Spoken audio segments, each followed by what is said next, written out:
Michigan sports aren't just a game, they're a way of life. And now we've got a show dedicated to die-hard sports fans like you. Hosted by a guy who's borderline obsessed with the wins and losses of all your favorite teams. He's crazy. Every weekday morning from 9 to noon, Ben Bosscher brings you the talk that matters. The teams, the stories, and the players you care about most.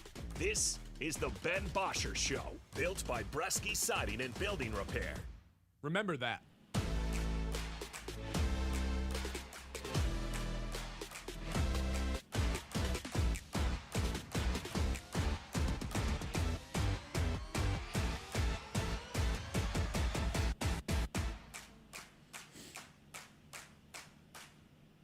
Hello, and welcome into the Ben Bosscher Show, everybody. It's the Friday. Welcome in. It's the day that we've been all waiting for since, I don't know, October, November. It's Michigan State Day. It's rivalry day. It's hate day. For a lot of you guys out there, it's time to seek revenge. Take back what you lost if you're a Michigan fan.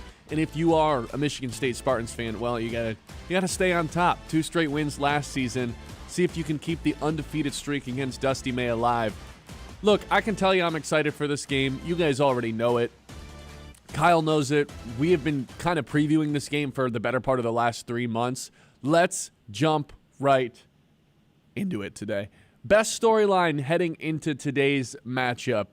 Kyle, I have like a list of 20 different things I want to jump into with the storylines going into this one, but none I think are bigger than the storyline that's almost bigger than Michigan State, bigger than Dusty May versus Tom Izzo, bigger than any sort of rivalry. It is the old school versus the new school method of thinking here in college basketball. You've got Dusty May. You look at the starting lineup. Nimari Burnett's the only returner. Everyone else is a brand new face to the roster. This is the new school way of thinking with the transfer portal, NIL, putting together a roster overnight, the coaches also being the GMs, putting together pieces of the puzzle. That's the Michigan way of thinking. And Tom Izzo, it's everything he despises. He wants to recruit freshmen, develop them, turn them into, NBA prospects the tough way. And even if it's not about getting into the NBA, it's just about having a team, putting the team above everybody else, and developing that way. I think Tom Izzo despises the way that Dusty May has done things deep down. He knows college basketball has changed. He's decided to stay in his own way, and it's worked out for Tom Izzo. He's one of the lone guys still around from the previous era. Well, honestly, he can go back a couple of different eras, but he has figured out a way to take his old school methods and still be successful in 2026. It is a clash of not only basketball styles, but just ideologies, methods, philosophies. If you've ever had a thought on NIL or the transfer portal, this rivalry game kind of sums up, the old school way of thinking versus the new school way of thinking in a lot of different ways. I think this is like beyond just an in-state rivalry at this point. This represents basically college basketball, everything wrong with it, everything right with it, different ways to approach your job as a head coach. This is way bigger than the rivalry at this point, I think, which is why I think it's my favorite storyline heading into tonight. Yeah, it's absolutely the biggest storyline just because there isn't a guy that wants to win more in his way than Tom Izzo. You know, and a lot of these other coaches, they just kind of want to win at all costs, whatever it takes. That's what college basketball has proven, right? Okay, if I need to do some what other people would think slimy stuff, not counting Dusty May, but some of these other coaches around the country. Let me go get a guy from the G League. Let me go get a guy that was drafted, this and that. If that's what it takes to win a title, then they're going to do what it takes. And Dusty May is kind of modernized. Like he is a modern genius when it comes to how college basketball should go. And so that's why I think that when you look at Tom Izzo, yeah, he wants to win more than anybody. He talks about it all the time, getting back to the national championship game, winning another one. Like it's been over 25 years now at this point. That's a really long time for what we consider to be one of the best coaches of all time. But he wants to do it in his way. Yeah. And so having the chance to beat Dusty May, who is a complete role reversal for what kind of coach in 2026 college basketball really is, that's my favorite part of this game. And this can kind of help you decide, like, what is better. Not what's better, but, like, what style is going to work out more. Tom Izzo, in his style, has beaten Dusty May twice. Now, Dusty May has had an extra year to gear up and build this team out of the transfer portal that is absolutely one of the best teams in the country. So if Izzo's able to beat him again for a third time, and it would be the 5th straight win for Michigan State overall versus Michigan, like, big win for the old heads. yeah, it really would be. Not only would it be a win for the old heads, but it'd be a win for everyone who's so anti against the, like, I mean, sometimes those two things coincide, but anti-portal, anti-NIL, which I don't think a lot of people are anti-NIL, but it's just gone so far to where it's like Tom Izzo doesn't even know the order of the letters in the phrase NIL, so I would maybe consider him anti-NIL. Sure, I think there's a small portion of people that actually like don't want the NIL to exist, but there is a large portion of fans that just think that it's gone too far when originally this was, well, we want the video game to come back, so we need the players to be able to get paid from this, and they should get paid for the jerseys on the back, like, you know, their names on the jerseys that the school is selling. Sure, I'm fine with that. Now you've got universities handing out paychecks directly to the players for hundreds of thousands of dollars. That's where I think you lose some people, specifically Tom Izzo and a lot of other coaches in the country that you saw like walk away. Like we saw this from not Mark Few. We saw this from Jay Wright, like just up and walked away. We saw this from Coach K. Roy Williams and Coach K, I guess, are a little different because they were so up there in age. But Tony Bennett left Virginia after winning a national championship a couple years, like before NIL. Perfect example. Like there's just coaches that are like, this job is not what I signed up for. Like I signed up to be the coach, and Dusty May's like, no, that's only half the job. Like you don't understand. Whereas I feel like the new way of thinking, like Dusty May, is like, all these coaches are underworked. I'm going to go above and beyond and build a roster and be a fantastic coach. That to me is like such a good wrinkle in tonight's game between the two different methods and the two different styles. The other thing that I think is so fascinating tonight, here's the downside of Dusty May building a roster overnight and through the portal on a year-to-year basis. Because let's just face it, he's going to have to do it again with how many guys are potentially losing to the draft. We know Yaxel Lenneberg's going to be gone. You know, in that last game against Nebraska, Nick Stauskas and who was on play-by-play that night? Whoever, they were talking about whether or not Merez Johnson's going to be in the league next year just because he's got the body to play in the NBA. If he can stretch the floor at all, I would imagine some team's going to convince themselves he can help them out on offense. Dave Mara, I saw in a recent mock draft, was a late first-round pick. Sure. And then, like, I brought it up earlier this week, too. Trey McKinney's just – I really do feel like if he was in a bigger role playing 25, 30 minutes a game, like we would see how awesome Trey McKinney. Who knows how many guys Michigan's going to lose. The downside of that is you don't necessarily understand these rivalry games, and now for the second consecutive season, you're walking into it where most of your star players have never really played in an environment like they're about to tonight in the Breslin Center. I think the Breslin Center tonight will be the best atmosphere we've seen in 5+ years in that building. I think it'll be the best atmosphere we've seen in college basketball, point blank period, this year. No disrespect to Camry or what's Purdue Stadium's name? I always forget. Mackey. No disrespect to those places, but there's going to be something special about the Breslin Center tonight. And really the only guys that have played in it are Nemari DeBurnett, who I think really could have a big impact tonight. If he shows up and hits a couple threes, that's going to make a huge difference. And then Cheddar, who's not like really a lock into the rotation.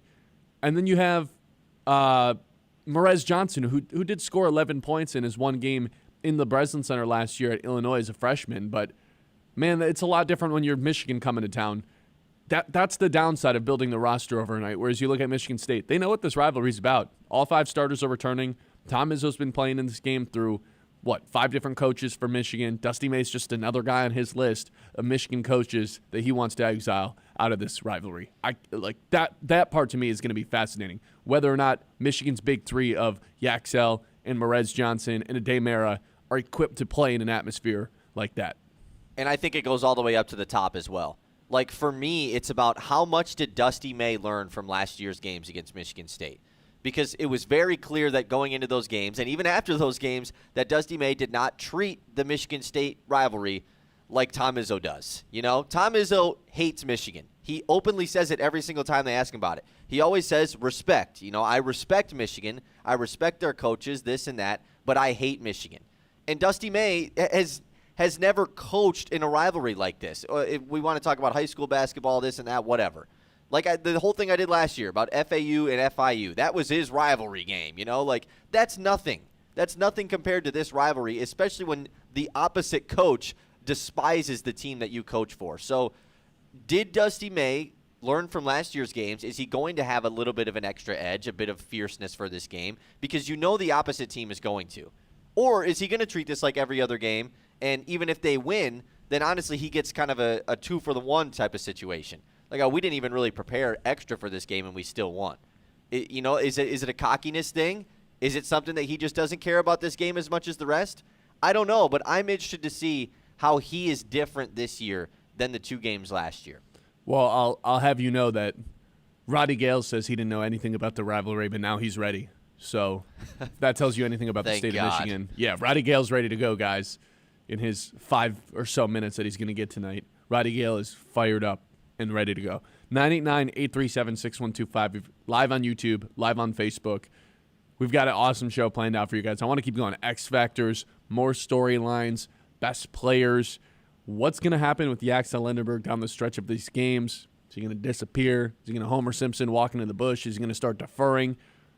Who knows? Because we haven't really seen him start dominating at the end of these games yet, being like, hey, this is my game. I'm taking over. I'm the best guy on the floor. I don't really get that sense we ever get that from Axel Lindenberg, whereas Michigan State, you look across the court, and I know there's a guy on that team that's going to be playing like that. 989-837-6125. This is the Ben Bosscher Show, live here on YouTube and Facebook. I know this is you guys have heard this if you've been locked in the last couple of days. For anyone who's new to the YouTube channel that's watching right now, we are getting a new studio that's getting worked on right behind us. That's why we're in this suite today. So hopefully by the end of next week or the Monday after the Super Bowl, we'll be in that new studio. Got a sneak peek of it yesterday. I am so excited to be in there starting in a couple of weeks. Ben Bosscher Show, as always, 9 o'clock hour, brought to you by our friends over at Iron Stack Technology. We talk about the game plan all the time on this show. What's Dusty May's game plan going to be tonight? What's Tom Izzo's game plan going to be tonight? Is he going to let Ade Mara cook and just kind of trust Carson Cooper down there one-on-one against him? Who knows? That's kind of what the history has been with Michigan big guys, whether it was Dickinson or Golden last season. Usually it's worked out for the Spartans. That's exactly how Iron Stack approaches the IT game, with a game plan. They help businesses stay secure, stay efficient, and ready for what's next, so you can focus on your mission instead of your technology. Iron Stack Technology, solution-driven, mission-focused. You can check them out at ironstacktechnology.com.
Next storyline I have for you guys.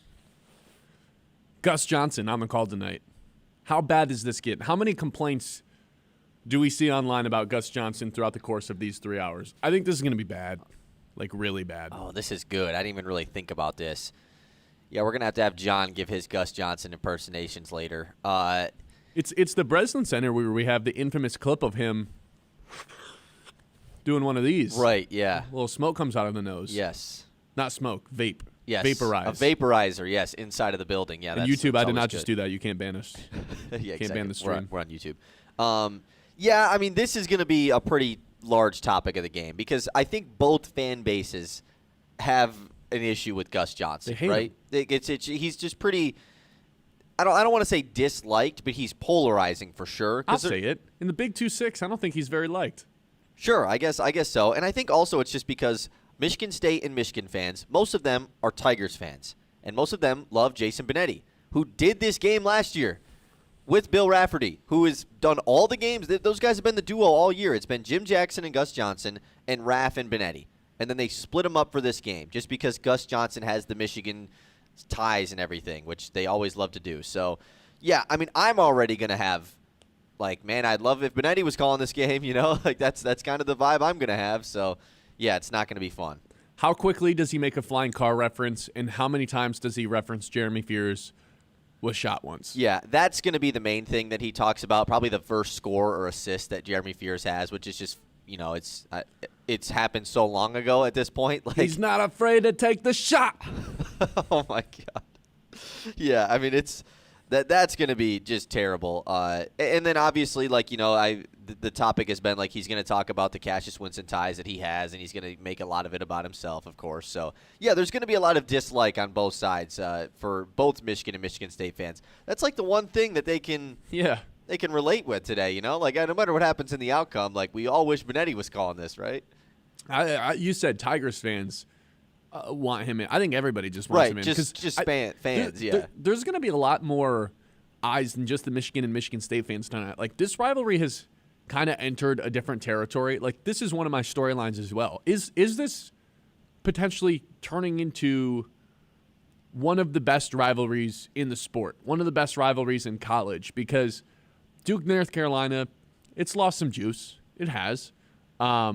You've got, Kentucky, Louisville. That doesn't seem like it has the same juice that it once did, with Louisville not really being one of those blue blood schools anymore. And Coach Cal's not at Kentucky anymore. I just think that plays into it. I think a lot of it plays with the coaches. Like, these coaches that have been with the programs for so long, when they're no longer there, it's just like, I don't know. It's hard loses something. It loses it. Yeah, exactly. I agree. And now you've got two schools, Michigan, Michigan State, that I think as long as Dusty May and Tom Izzo are still around, like, these are going to be two of the, I don't know, like, maybe 10's a little bit aggressive because there was a little stretch where Tom Izzo wasn't really a top 10 school, but he is right now, and he's got some awesome recruiting classes coming in.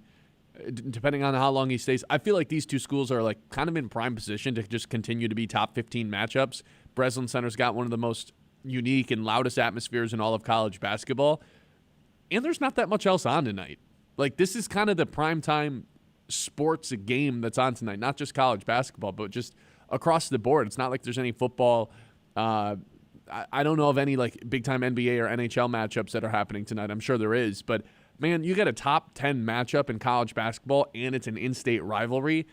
I mean, this is one of the big storylines to me, is can this be the best rivalry in college basketball? Are we entering that territory? Because obviously everybody knows Tom Izzo, and nothing against like Beeline or Juwan Howard. Juwan Howard, I guess people knew for a different reason, but Dusty May has like thrown himself into the conversation for best coaches in college basketball. I mean, he's got a lot to prove before like anyone's ready to anoint him that, but he got thrown into this conversation the same way Uncle Rico throws a football, like over the mountain, landed right into the conversation out of nowhere. Yeah, I think so too. And I think you could make the case, honestly, that this is the best rivalry in college basketball because Duke UNC, it's really hard for me to overlap that one. That one just has so much history. And Duke does do a good job of, like, Duke has not really been a portal team. They're just still the team that's like, we're going to get 3 of the top 5 freshmen coming out, and that's going to be our team. So it still is like a newer team every year. But I think that's the case for Michigan State to be the best rivalry. the guys at Michigan State are like building the hatred for these games. We talked about it yesterday. This is Jackson Kohler's 7th game against Michigan. Like, how many guys in college basketball can say that nowadays, that are a part of real rivalries, that are like the best guys on the team? Jeremy Fears has a chance to play 10 games against Michigan in his career. I mean, I know in his freshman season he didn't play in the Michigan game, so sure. But, I mean, just being a part of 10 different games if he sticks around at MSU for his full career because he got the red shirt. Like, I'm sure he will, too. Right, and so to me, I think that's why this has a chance to be the best rivalry, because all of these other ones, A, have either been taken away by a coach being gone, that I just think it takes away from some of the lore of the rivalry, absolutely. But B, the players just don't spend enough time at the program, whether it's hitting the portal, going to the draft, whatever it is. How many like top guys, starting lineups, groups of guys stay at the same program for 3 or 4 years? Like, it just doesn't happen. Michigan State is one of the very few programs in the entire country that can say that, and they have time to build that hatred and that rivalry to just continue to make it larger than it actually is. So that's why I think you can make the case here. For Michigan State, yeah, they've got the guys. For Michigan, that's like half the storyline to me is, are they going to be ready to go against this one? Yaxel Lindenberg, this is going to be the toughest place he's ever played. Like, without a doubt in my mind. No disrespect to the American Conference, but they got nothing like the Breslin Center. Tulane ain't really nothing like East Lansing. Ade Mara played in the Big Ten last season. He didn't have to come to the Breslin Center. Come on, man. It really is a different atmosphere, and I'm curious to see if, we know that the guys at Michigan State know exactly what this rivalry's about. How many guys on Michigan do? Because Burnett quoted this week saying it's the best rivalry he's ever been a part of. He played at Texas Tech. He played at Alabama. Cool, man. Alabama, Auburn, Texas Tech, Texas. Like, those might be fun rivalries down in the SEC. That's nothing like what you're about to walk into. Roddy Gale says he didn't understand what he was walking into last year. He thought Michigan-Ohio State was the big rivalry. Now he understands. Well, hopefully he's able to communicate that with the star players in the starting lineup in this team, because if they don't know exactly what they're getting into, once again, for the second straight year, Dusty May's about to get caught with his pants down in East Lansing. Well, yeah, and hopefully the coach can be the one that communicates that with his players, right? Like, Dusty May last year didn't have any idea either. You know, he had Midwest roots and all this and that. He grew up an Indiana guy. Like, Indiana-Purdue is one of the legendary rivalries in college basketball. Wasn't the head coach of the team. And so last year, coming into that game, even when you have the game at Michigan first, like, it was very clear that he didn't understand. Now that he's gotten it under his belt, I think there's an opportunity there for Dusty May to kind of show the players, like, look, this is what happened to us last year. We got walked off of our home court, and then we went to the Breslin Center, and we're down by 20 at halftime. Mm-hmm. Like, that's how out of hand this can get, because Michigan State cares about it so much. Are we going to care about it this much? That's what I'm excited to see. Tom Izzo potentially 3-0 against Dusty May. Right now, Dusty May is 46-11 as the Michigan head coach. Wow. So against everyone else besides Michigan State, he's 46-9. Can Michigan State give him his third consecutive loss to the Spartans tonight? And Izzo's gotten 4 in a row. He's gotten 4 in a row against them as well, trying to get 5 in a row. The big part of this game tonight, it's Izzo's birthday, man. 71st birthday for Tom Izzo. He's 3-0 against Michigan on his birthday in his career. That should have been the first storyline we brought up. Right, yeah, just happy birthday, Tom Izzo. Yeah, I mean, imagine how awesome that is for him. You know, get to coach against Michigan on your birthday. He's got to be excited. Happy birthday, Tom Izzo. 71 years old. Mr. March. 989-837-6125. This is the Ben Bosscher Show. Live here on 100.9 The Minute, live on YouTube, live on Facebook. Hit that like and subscribe button if you haven't already. I'm talking right to our YouTube and Facebook audiences today, not on the radio for now. So what are you doing? If you are in the YouTube right now, you haven't hit the like button, come on. Every time you like it, it helps get it on more people's homepage, helps share the love a little bit, and hopefully we get more people in this thing. I want by the end of the year to have like a show where there's like 100 people in here. It's awesome. Everybody wants to see what we're doing. And hopefully when the new studio comes in, that's a big help with that as well. 989-837-6125. Ben Bosscher Show, as always, is brought to you by Bresky Siding and Building Repair. The experts who do the job right the first time, whether you have a leaky roof, storm damage, siding on your house looking a little tired after a winter storm, Bresky has you covered. Locally owned, trusted, and dedicated to keeping Midland area homes safe and looking sharp. Quality materials, skilled craftsmanship, and service that puts your family first. Don't wait for the next storm. Call Bresky Siding and Building Repair today and keep your home strong for years to come.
All right, let's keep rolling. Michigan State. Before we do, got to tell you about the Midland Tennis Classic that's coming to town. The Dow Tennis Classic, I should say, returning February 15th through February 22nd at the Greater Midland Tennis Center.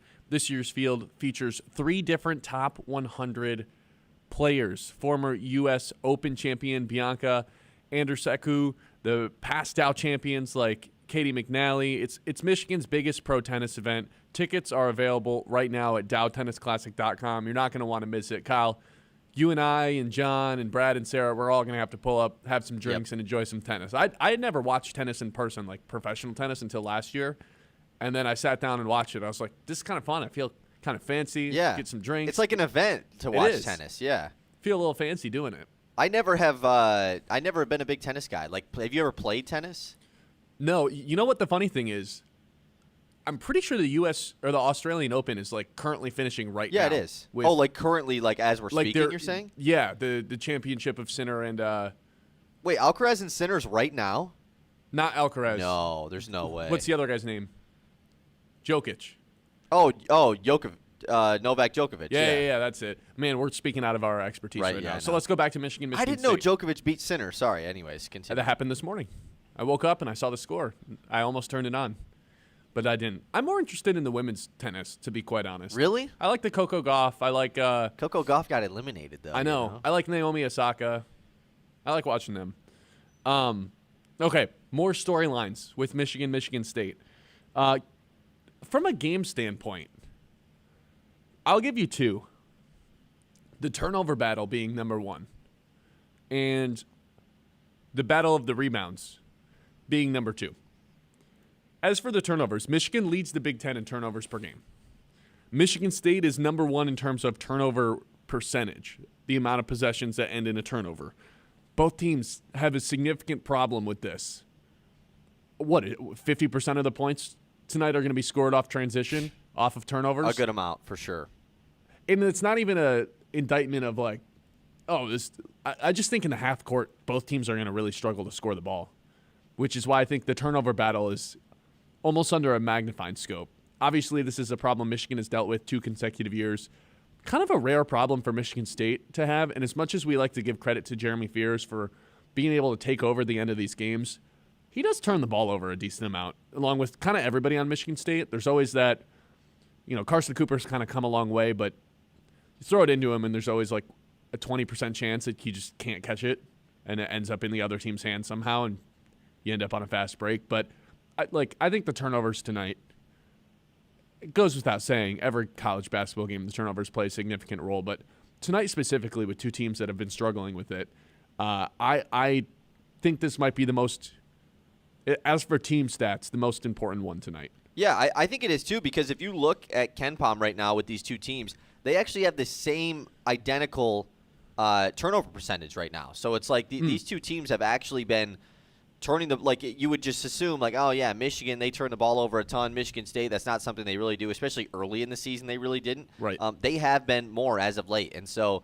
that's definitely the one part that it feels like, you can do the obvious stuff of like, well, if whoever makes more threes probably has a better chance of winning tonight. Yeah, I do think it can be that simple. But when you have 2 teams that are the 2 best defenses in the country, and then offensively, I wouldn't say have turnover problems, but these are 2 teams that don't have a ton of weaknesses, so you can point to that area as one of the bigger weaknesses for both of them. So, yeah, I think that's going to be a big part. And, of course, you would trust the team that's led by maybe the best point guard in the nation in Jeremy Fears, who is 2nd in the country in assists right now. But, he, like you said, he's prone to turning it over sometimes as well. I feel like the Michigan turnovers are a lot dumber. Like sometimes they're like someone's just not expecting a pass, and then it ends up sailing out of bounds. Or someone curls a screen and they think he's going to pop, and like just a miscommunication. You see the miscommunication happen a lot on defense, too, for Michigan. Like when they're locked in with each other, yeah, they're the best defensive team in the country, or at least like top 2. Michigan State's ranked number 1 right now. But there are some possessions where it's like, okay, how did this guy get wide open under the basket? And in a Breslin Center tonight, where that place is going to be rocking, and it's going to be easy to kind of, all of a sudden you're not communicating as much because you can't even hear each other. It could become a little bit more of a problem, the turnovers. And if the ball gets rolling downhill a little bit and Spartans, the is zone gets loud, I have a feeling that could be a snowball effect. The other thing that I said was the Battle of the Glass. Cooper's given up 4 inches to Ade Mara. Kohler and Merez Johnson are the same height, but if I had to guess who has a higher vertical, my guess would go towards Merez Johnson. And then Yaxel Lendeberg has 3 inches on Carson Cooper. Yet somehow Michigan State is ranked 6th nationally in offensive rebounds. How many second chance points are they going to get? A ton, and that's the thing. They not only are they, like you said, they're 6th in the country in offensive rebound. They're 1st in allowing offensive rebounds, as far as they allow the least. They allow the least amount of offensive rebounds of any team in the country. So they get a ton, and they don't give up a ton. You want to talk about winning basketball formula? Like, you get a ton of extra possessions, and you don't allow the other team to get extra possessions. It's that simple. That's why when you watch Michigan State, and you're like, how is their offense scoring 76 points per game? They don't shoot the 3 ball well. It looks ugly. It's because they just have the ball a ton more than the other team, and they get to the free throw line a lot. Yeah, it's transition points, it's points off of turnovers, and it's second chance. Yeah. Like, Michigan State and Michigan could both shoot under 40% tonight, and I really wouldn't be shocked. Yeah. I really wouldn't be. And yet the score probably still could be like 72-70. Like, it's just. I'd be floored. I don't know. MSU put up 50 at halftime last year when these two teams played. Like, I just think that Michigan's a lot better defensively. It's the story. Now. They are. You're right. That's a good point. And these are the 2 best defenses in the country, which I don't really know what to expect with that. Like, I'm guessing a slugfest. You would think so, but that's the 5-round thing. fight. It feels like every Michigan State game is a slugfest, and yet they put up a good amount of points because of these factors. Like, when you do the math stuff, I think that Dusty May is this. He's this modern coach of, like, clearly he understands the best formula for his team to be great with the way that Michigan plays. And get as many possessions as exactly, possible. and with the way he's built this team. But Tom Izzo doesn't get enough credit for it either. Like, when you are the best, when you don't allow any offensive rebounds and you get almost as many as everyone else in the country, how many extra possessions is that per game? And then you do the points per possession thing, and it all of a sudden just the math formula really works out for you. So that's the part about this game that I'm very excited for is the glass, because if you just looked at the teams, you would be like, well, Michigan is going to dominate the glass. They have 3 bigs, and Merez Johnson is a beast. That guy is a man amongst children out there. But and then you look at the numbers. 19? Yeah, and then you look at the numbers, and you're like, wait, Michigan State has better numbers, you know? So that's the part about this game that I think is very fun. I also just don't think Yaxel Lendeberg's like this, or not Yaxel, Ade Mara. I don't think he's this incredible rebounder. No, like, and Vlad Golden wasn't either. You know, it's kind of weird. No, some guys are just naturally great rebounders. Some guys aren't. I think it just simply comes down to that. And I don't think Tom Izzo plays anyone who's not an awesome rebounder, at least the front court players. Like Cooper, how many offensive rebounds does Cooper grab where it's like, how on earth did he go up and get that? Exactly. And then he's like, he comes down with it and is like, someone please take the ball from me. But he gets it nonetheless and gets his team an extra possession. What's another big one? Storylines tonight. Am I missing anything? I've got a couple more smaller ones written down, but this is going to lean more so into the. I know we're going to talk about the X factors of tonight's game, but I just think that the foul trouble is pretty big in this game. Like, who can get somebody in foul trouble early? We've talked about this. Michigan State is just probably going to shoot more free throws tonight than Michigan. They're playing at the Breslin Center. It's Tom Izzo's birthday. And they just go to the free throw line a ton. You know what I'm saying? Like, Izzo's going to be in the refs' ears, and it's his birthday, so maybe there's a little bit of a tax there. But also, they just get to the line to such a high rate. And so, especially Jeremy Fears. Is any of those key Michigan guys going to get in foul trouble early? And on the flip side, in the Michigan State-Rutgers game, Fears and Kohler picked up 2 early fouls. Both of them did. And that obviously really affected that entire first half for MSU. And so, if someone gets in foul trouble early, I think that's really going to affect this game. I think Fears plays like a 6-year senior, the way that he's able to get to the line as easy as he is. And he's shooting 89% from the line this season. Feels like he's shooting 93% since January. Yeah. The fact that he has 60 games-ish under his belt and is able to get to he really does play like a 6-year senior. So credit to him. I think if I'm thinking about some other storylines too, I mean, we've been talking about this all week, and I want to jump into this more in the 10 o'clock hour, but who's the best player in this game? I think that's a great question that we can jump into when we come back, maybe after we hit the news as well. This is the Ben Bosscher Show here on 100.9 The Mitt, live on YouTube, live on Facebook. Those are all the places that we're live. Stay tuned. We'll be back. momentarily with some more Michigan State stuff. We'll hit the news. Then I want to discuss who the best player in this matchup is. We'll do around the league. We got our 2 traditions to close out every show. A lot of good stuff coming still today. Hey, I know it's cold. It's never too early to think about summer. I, for one, think about summer a lot when it's this cold outside. And next summer, one thing I want to dive into is adventure with Dive and Glide. Right now, you can sign up for open water dive courses at diveandglideinc.com. Yes, even in this cold, you can go inside, and they'll teach you. You get the skills, practice, and get certified whether you're a beginner or brushing up on your skills. They've got the classes to get you underwater with confidence. If you're already a pro, shop the best state-of-the-art gear online. I'm talking fins, regulators, masks, gauges, and more. Visit diveandglideinc.com and gear up for your next underwater adventure. That is diveandglideinc.com, Michigan's home for all things scuba.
I want to talk about the best player in today's game, whether it's Yaxel Lindenberg or Jeremy Fierce or Daymera.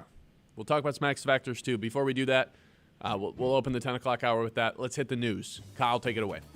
All right, boom. Let's hit the news, everybody. Welcome into the Mid-Morning Catch. Last night, Pistons. Ah, man. We were talking about this West Coast trip that they're on. What, Nuggets, then Suns, and Warriors. Warriors tonight on the back-to-back. Solid chance to go 3-0, right? It felt like there was a solid chance to go 3-0. Dylan Brooks was having none of that. Dylan Brooks has 40 points. Multiple different comeback efforts from the Pistons last night. None of them were able to be enough. They fall 114-96 in Phoenix. You know, the first time they played Phoenix and Phoenix kind of punked them a little bit, it was because, like, the Pistons couldn't score in the paint. They couldn't even get into the paint. It wasn't really the problem yesterday. They didn't have an issue scoring. They couldn't stop Dylan Brooks from the three-point line. I was amazed. I was dumbfounded. I was pissed off, too. I mean, it was that simple. Dylan Brooks was going crazy. He was hitting all these shots, and then he was just barking the whole time at everybody. I mean, the fans, his own teammates, the Pistons. He went up to J.B. Bickerstaff and was talking with him. I mean, they were face-to-face. Like, it was just – but he had 40, so, I mean, unfortunately, we just got to say, that sucks. So, yeah, the Pistons lose tonight, like you said. Finishing up that West Coast trip with the Warriors tonight. That's at 10 p.m. It's on ESPN as well, by the way, so it's the late ESPN game. But, of course, I guess that kind of works out, though, right? Michigan State's at 8. Oh, it's at 8, not 7? Yeah, it's at 8, so, boom, you go back-to-back. I guess that kind of works out. It's a Friday night. You can stay up late, you know? Sounds like we're in for a good night of hoops. Yeah, okay, I'm in.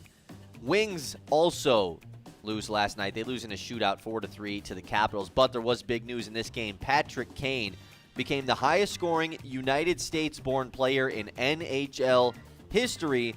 With his assist, it was his 1,375th point. Shout out to Pat Kane, man. He's been having all these kind of new records and stuff throughout this season. Yeah, it's funny that all of the records, like the all-time NHL American-born records, are coming from Patrick Kane this season, and he's in a Red Wings jersey rather than look at any of the other teams that he's played for. So I guess the Red Wings get to be a little bit a part of this history, but hopefully it's not the only history that the Red Wings are making this season, because now they've actually got some expectations this year. And you know what? I don't want to get into any sort of disappointment. They're riding a high right now. There's no point in saying anything else. Yeah, that's true, even though they did lose. I wonder if the Blackhawks fans, though, are a little bit salty, you know? That the Red Wings are the ones celebrating. Like the Red all Wings of just have Patrick Kane, and like, you know, just a clear rival during the times where they were at the peak of their powers. What would be the equivalent of this? Like, I don't know. Someone like Jalen Brunson ends his career on the Pistons, and then we're just like celebrating all of his successes. Stephen Kwan comes over to the Tigers like at the end and just like starts, you know, like, oh, Stephen Kwan is the first left fielder to, you know, like stuff like that. Yeah, that'd be pretty funny. Okay, more stuff going on in the news. Last weekend we had the first UFC card on Paramount Plus. It was UFC 324, an awesome ending fight between Gaethje and Paddy Pimblett. Well, this week, it's back-to-back weeks of a UFC main card. Kind of crazy. I don't remember the last time that's happened. Volkanovski versus Diego Lopez. It's the second time they've fought. That is UFC 325 this weekend. I'm pretty excited for this. Should be another pretty good fight. Volk is like kind of a very scary human being to watch fight, so I'm pretty pumped up for this. And Lopez he's the guy with the fun entrance. He's doing the funky feather the whole time. Yeah, he is. That's right. This one's in Australia, right? I believe so. Yeah, let me double check the time on it because, yeah, it's probably going to be a weird time. 5 p.m. Yes, it's in Australia. So, okay. 5 p.m.? Starts at 5? That means the main card fight's going to be probably at, like, 8? Perfect. Wow. Paramount just doing it right, man. Love to see it. Okay, more stuff going on in the news. Mike Vrabel was asked about Drake May's shoulder injury. That was kind of the limited quote that we tagged Drake May with yesterday. He said he's not too worried about May's shoulder. He's got a full another week to heal up and get ready. So nothing to be worried about here with the Seahawks and Pats Super Bowl quarterback affecting. Are we sure Sam Darnold's oblique is still intact? Schefter made it seem like his oblique was torn in half. Right. For the divisional game. John Schneider was actually asked about this in his media stuff the other day, and he just said that like Darnold has surprised him the way that he has played through this injury as far as how the injury's been, because he thought it was, you know, a tough injury as well. I think Darnold has surprised basically everybody. Well, yeah, I think that's fair. Did this line move, by the way? 4.5? No, that's it what was. It opened was as. always 4.5. Okay, I didn't know if it did or not. I still don't know what I'm gonna do yet. Good thing we have a whole nother week to figure it out. First week of no football, Ben, in like how many months is that? 5, 4? Like, truly depressing. Truly depressing that there's no football on tonight. Basketball and hockey it is. No football on all weekend. Yeah, it's like it's very depressing. What would you give right now to have a number 1 overall pick game between the Raiders and who's the second pick in the draft? The Jets? The Jets, yeah. What would you give to have the Raiders and Jets play and the winner gets the number 1 overall pick? I mean, that'd be awesome. I'd be so dialed into that. And this would be the perfect week to do it. The week before the Super Bowl. Are you actually in favor of that being a thing? They'll never make it a thing. Good luck getting the players to play for something meaningless. Right. You'd have to hand them a ton of Yeah, money no, to do it. they wouldn't care at all. Yeah, But in my mind, it's amazing. It's like, Yeah. okay, you guys tried tanking all season. Now let's see. Oh, it's like, oh my God, Max Crosby's finally healthy. Look at that. And yeah, all these Jets Brock guys. Bowers is off the IR. Yeah, Brock Bowers and Max Crosby are ready to go for the what would we even call that? The toilet bowl? Yeah, that truly would be the toilet bowl. I just like. It'd be sweet. It makes sense, though, because the NFL has now become the lone non-lottery sport. You know, all 3 of the other sports all have lotteries now. Like, the NFL, you legit can just be like, no, we're going to get the first pick. Like, we're just going to lose every game. And then the Giants are like, hold my beer. Yeah. We're going to win. By week 15, we'll have the first pick. Yep. And then the last 3 weeks, we'll have the 5th pick by the end of the year. Yeah, I like that. Okay, last night in the NBA, wow, we had a crazy duel of rookies. We were talking about how Duke gets all these top prospects every year still. Well, a couple of their top prospects from last year, Cooper Flagg and Con Knipple. And what people are already tagging as the best rookie duel maybe ever as far as in a game, Cooper Flagg scores 49 points. It's the most in NBA history by a teenager. He also broke the Dallas Mavericks rookie record that he previously shared with Mark Aguirre. He also, with that 49 points, you probably think, oh, he probably hit like, 17, 18 free throws?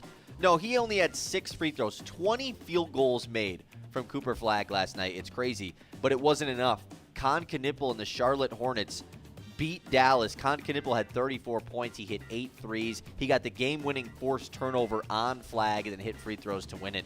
So, yeah, this was just an awesome game. Steph Curry, LeBron, step aside. We've got our guys. We've got a guy that's broken LeBron's record for most points in a teenager. And then we have Con Knipple, who's just shattering all the Steph Curry rookie season three-point records as well. Yeah, they're not going to play each other all that often, being in separate conferences. But the Battle of the Duke Boys is one that's not going away anytime soon. It was pretty cool, man. A lot of these are the 2 favorites for Rookie of the Year right now, and to get them to show out against each other in the same game, pretty awesome. All right, well, let's save the rest of the news for later. All right, this is the Ben Bosscher Show right here on 100.9 The Mits, YouTube, and Facebook. Please hit that like and subscribe button. That's all. I don't want to ask any further right now. Otherwise, I'll start to feel a little greedy. Hey, Doug Cellini, Kingsview Partners. If you're looking for financial advice that actually makes a little bit of sense, you got to check these guys out. Partners right here in Midlands. A former teacher and coach, Doug breaks down the complicated stuff and makes it really easy to understand so people like me and you actually can understand. He helps families and professionals build clear game plans for your money so you don't have to move forward with any sort of lack of confidence. You'll have it. You'll have the confidence if you go meet Doug Cellini of Kingsview Partners right here in Midland.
All right, welcome back in.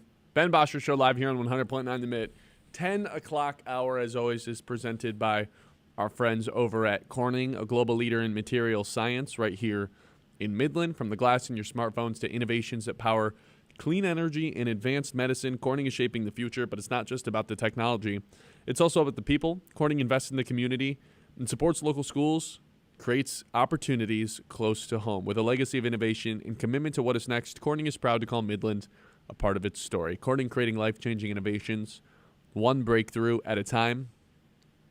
I told you guys earlier this week, I think Trey McKinney's the X factor in this game. If he can get hot from the outside, hit a couple of threes, stay hot, get to the free throw line, and all of a sudden they've got this spark off the bench, that to me is the X factor for Michigan. And I was having a hard time thinking of one for Michigan State. I was trying to get creative. Was it the three-pointers? I think that's too bland.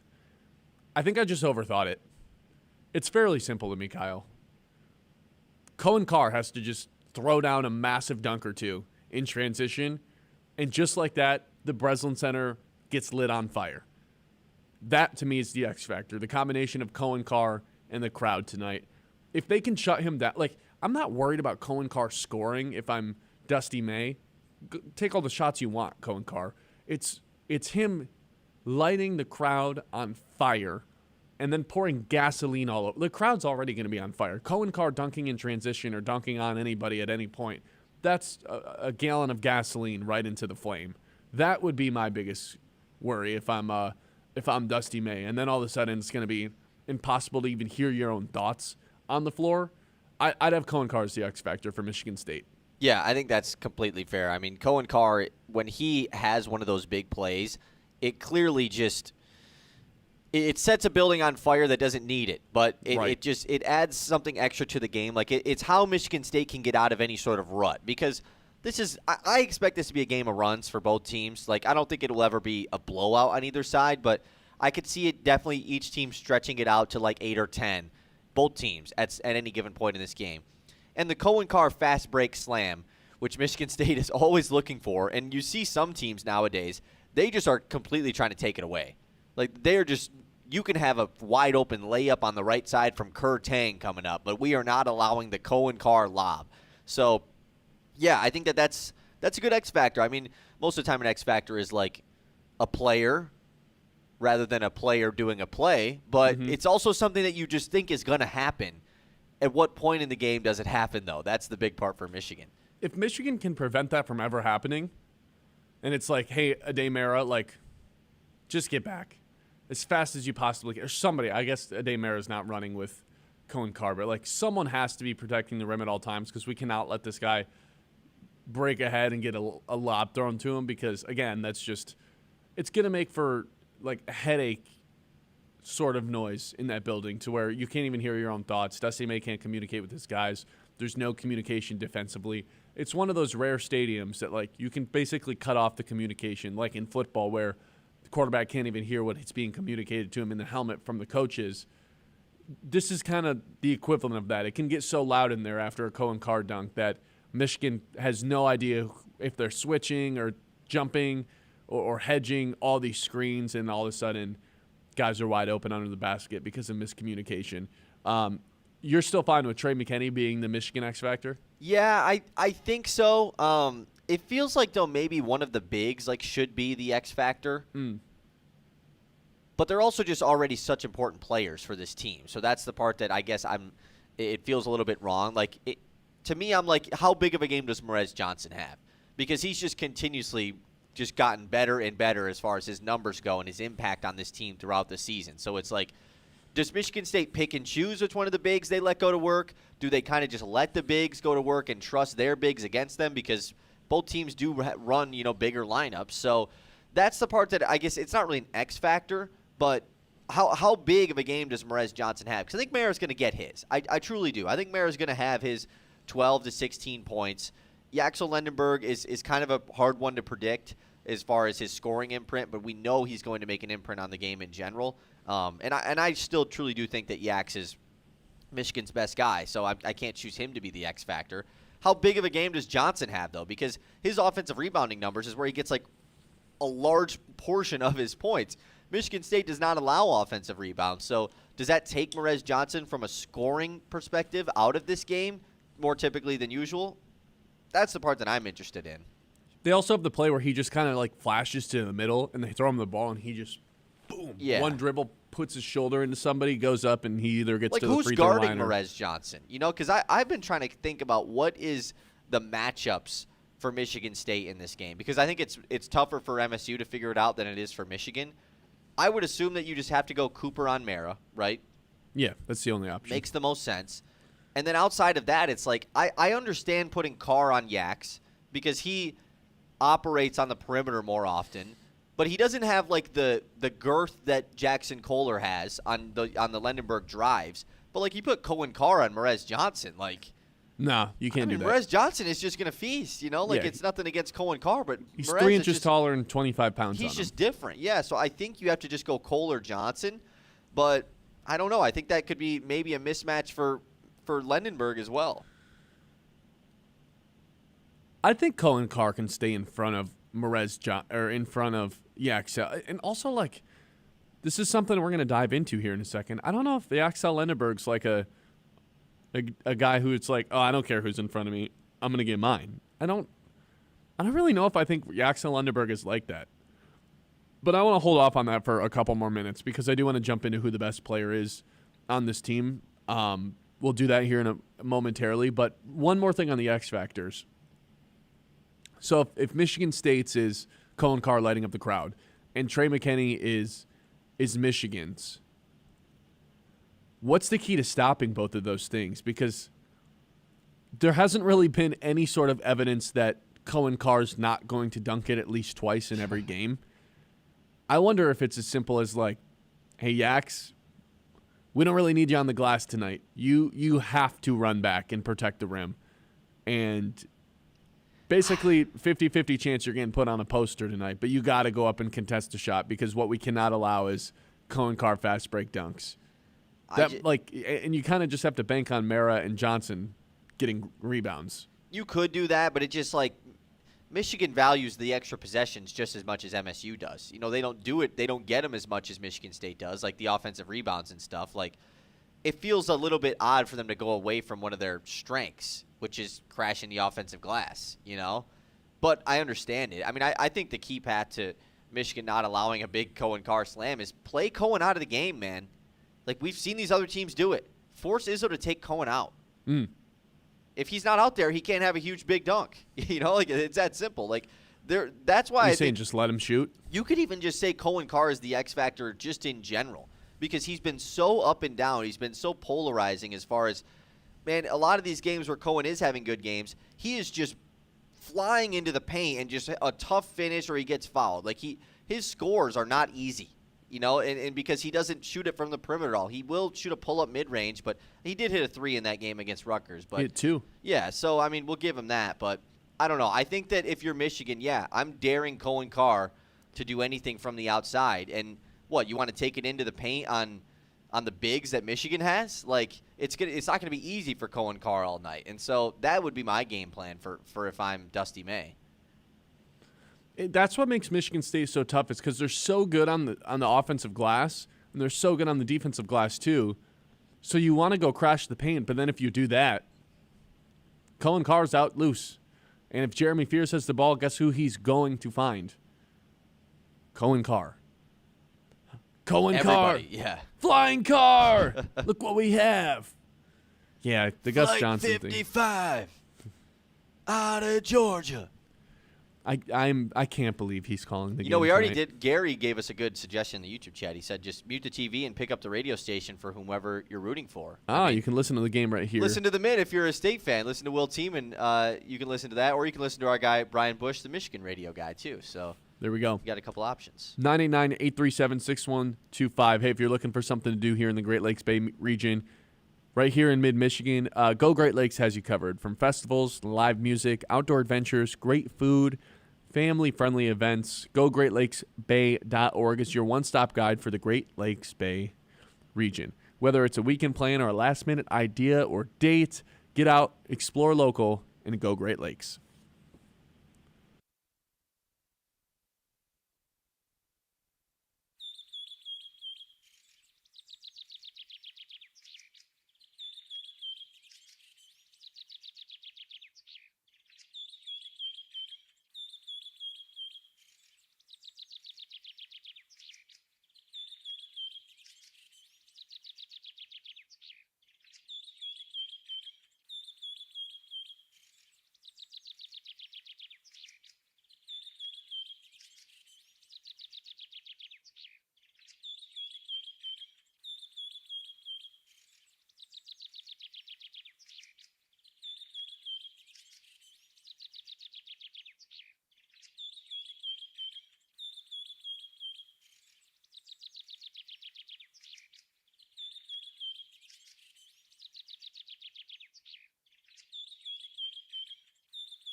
We did X Factors. We did storylines. Let's get to the meat and potatoes. Who is the best player in today's matchup, Michigan versus Michigan State? Obviously, most people are going to go right to Yaxel Lendeberg. Could have been drafted last year, probably in the first round, at least late in the first round. Preseason pick to be a Wooden Award candidate. Still in that conversation as well. Up for Big Ten Player of the Year. One of the best two-way players Michigan's had in a really long time. Has no weaknesses. Like, can shoot the three ball, plays awesome defense on the perimeter, at the rim, can drive into the paint. Like, truly one of the more well-rounded players in college basketball. Is there really any evidence that towards the end of these games, he's quote-unquote like that guy? Because I feel like more often than not, he gets a little bit passive, and he starts to defer to everybody else and starts to just wait for someone else to tell him what to, I don't know. He's like Forrest Gump. He's like, Jenny, just tell me what to do. Because he's not the one that's taking over ever at the end of these games when it's close. So that concerns me a little bit if I'm Michigan. Like, what is their option at the end of these games? Because your quote-unquote best player kind of does some Houdini stuff sometimes and starts passing the ball, whereas Michigan State, not the better offense over the course of 40 minutes. However, last 4 minutes of a game, Jeremy Fears, feel free to dribble the air out of the ball. Go zigzag 100 times. I trust that he's getting to the line or finding an open shot or creating an open shot for someone at the rim or just taking a shot that I feel like he's going to make at the end of these games. He's the most reliable source of offense, in my opinion, at the end of this matchup if it's close. As long as it is within a couple points in the last 4 minutes, it shifts. I go from trusting the Michigan offense more to trusting Michigan State's offense more. I'm going to go out and say it. Jeremy Fears is the best college basketball player playing in tonight's game. Well, it just depends on you. So you trust Michigan State's offense more at the end of the game, sure. But for the first, 38 minutes of the game, you trust Michigan's offense more? Correct. Like that. I mean, obviously you do. They're a much better offense. And so I'm with you in the fact that, like, late in the game, yes, Yax has not determined himself as the go-to guy. And he was that at UAB. Now, obviously, it's a much different team. It's a much different level, this and that. He's still their best guy. And I still think, as much as I'm the Michigan State guy, I think Yax is the best player in this game. I do, just because the impact he has as an off-ball defender, like, he is the reason why Michigan has been the best defense in the country all season long up until last week when they've now been number 2 behind MSU. He is the reason behind that. Like, you watch him off the ball, when someone has the ball on the wing and he's sitting at the nail, like just waiting, he just makes so many different plays. No one can drive on Michigan. And, of course, you have a Daymera at the hoop, but he just wreaks havoc defensively. And then offensively, I almost think it's best for Michigan that he's not this, like, give me the ball, get out of the way guy. Like, I think that's what's made their offense so good. Everybody's involved, and it can come from any different player on any given night. I think Yax has the ability to do that. We just haven't really seen. I mean, how many close games has Michigan played in late in the game? 4 all year? They just played in one. They just played in one, and it came down to Trey McKinney hitting a big-time bucket. But, like, they just haven't had a ton of opportunity to. We haven't, like, seen Yaxel Lendeberg. It's not like he's proven he's not that guy. We just don't really know, you know? And so I think that he's the best player in this game. I think Fears is playing the best currently. Like, he's in an insane stretch right now. Just what he's doing from a scoring perspective, and obviously dishing dimes too. But I think Yax is the best player. I don't know. I feel like down the stretch of these games, there's just something missing with the Yaxel Lendeberg. Like, Fears is an alpha. We know that. He dominates his games. He talks his talk, and he gets in ahead of other teams. He knows he's the guy.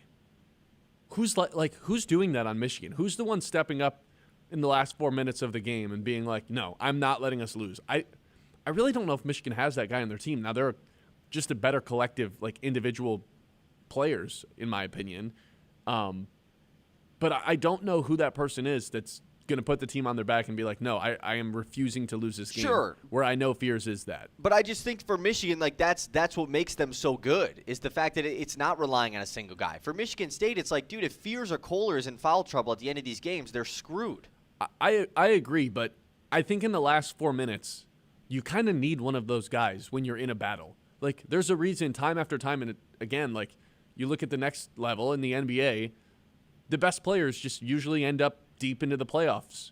Like you got to have one of these guys to go on a run here, and you got to have someone to like match the other team's dude. Jeremy Fears is that other team's dude in this game. I feel like they just have to have some sort of like, hey, here's our go-to when we get in this inevitable battle with Michigan State tonight where the spread's 1.5 and you can't really make money on either team. Vegas is essentially saying we don't know who's going to win this. You got to have some sort of form of offense where it's like, okay, when in doubt, this is what we're going to do. And Michigan's offense is so balanced that I don't think they have that, which ultimately I feel like can actually end up hurting them in the last 4 minutes of a game, whereas Michigan State, you know what it is, and we've seen it specifically this month where it's like Jeremy Fears feels like he cannot miss a free throw. He's going to get a good look off. He dominates the last 4 minutes of a game as an All-American should. That's kind of the direction I feel like he's playing himself into where, look, like you said, Yak's generational defensive player, has guys helping him on every corner, down at the basket too with Mara. I don't know, man. On offense, it's role carved out for him in the NBA is like he's an NBA prospect, of course. He's going to be a 3-and-D guy, right? He's just going to be a complete player. Like a wing defender, can shoot the three, can get to the rim.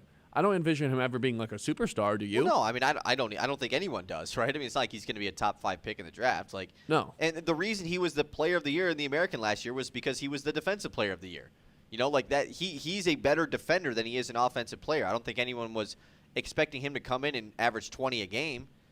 Yeah, there's too much talent around him. He's still a top 40 guy in the country in offensive rating, individual-wise. Like, he still clearly is the centerpiece of why the Michigan offense works so well. Because I don't know if I agree with that. I mean, who is? I feel like it's like the point guard in the center, Cadeau and Mara. Because Cadeau Mara just has so much gravity towards him. towards It's for sure not Cadeau, man. I've been underwhelmed by Elliot Cadeau. That's for sure. I've been underwhelmed by him too, but he's kind of the engine that gets everyone else their looks. Just because he's the point guard?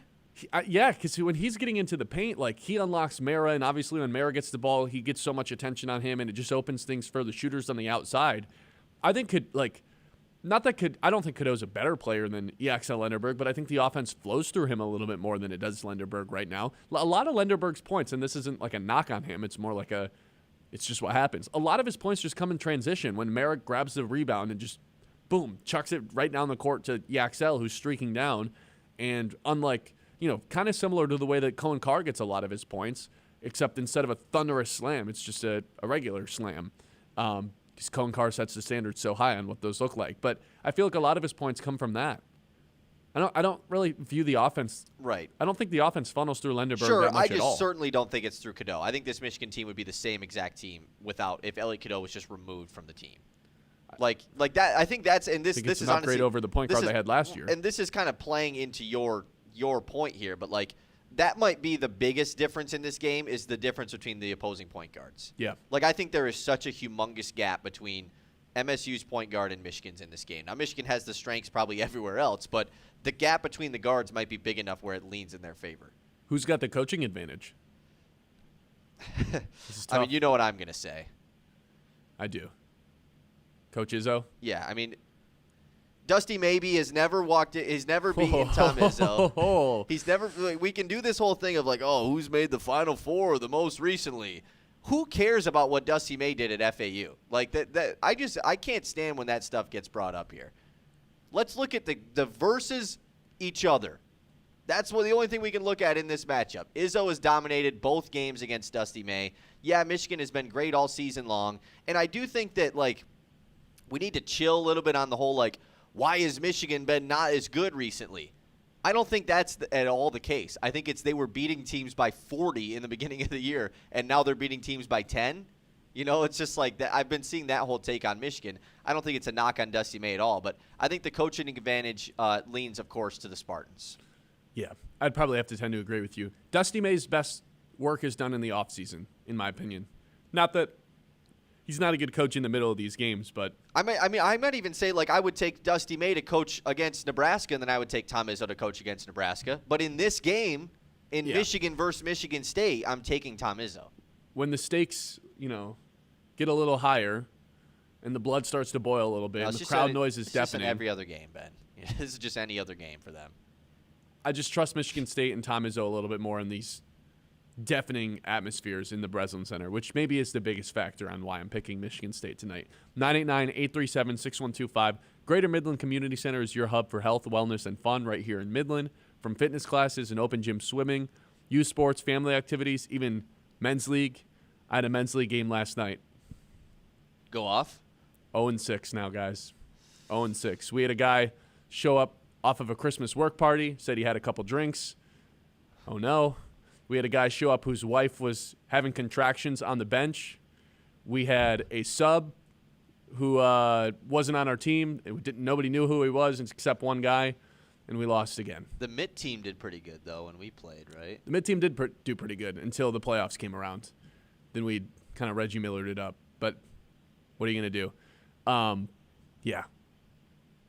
A lot of good competition in the men's league. So that's what's going on at the Greater Midland Community Center. Stay active, stay connected, all under one roof at Greater Midland Community Center. Sign up or learn more at greatermidland.org.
All right, let's take a quick time out from Michigan versus Michigan State because I would like to take a trip around the league.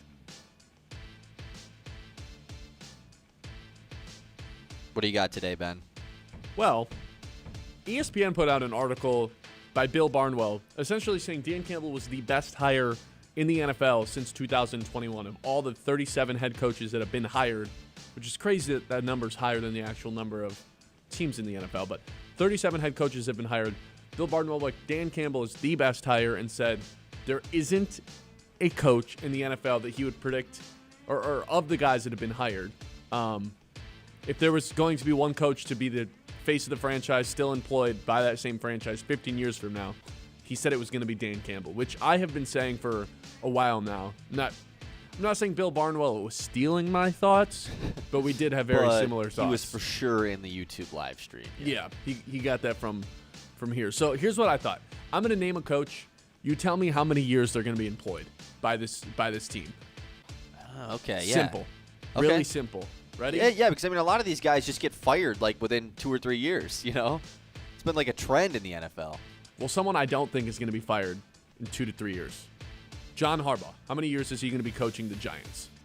Okay, so John Harbaugh was the coach of the Ravens for, let me just double check I think it was 17 years. Yeah, like a crazy long time. And it feels like the Giants are almost locking themselves in with John Harbaugh. Like, they were making all these hires time in, time out, especially with the keeping of Joe Shane.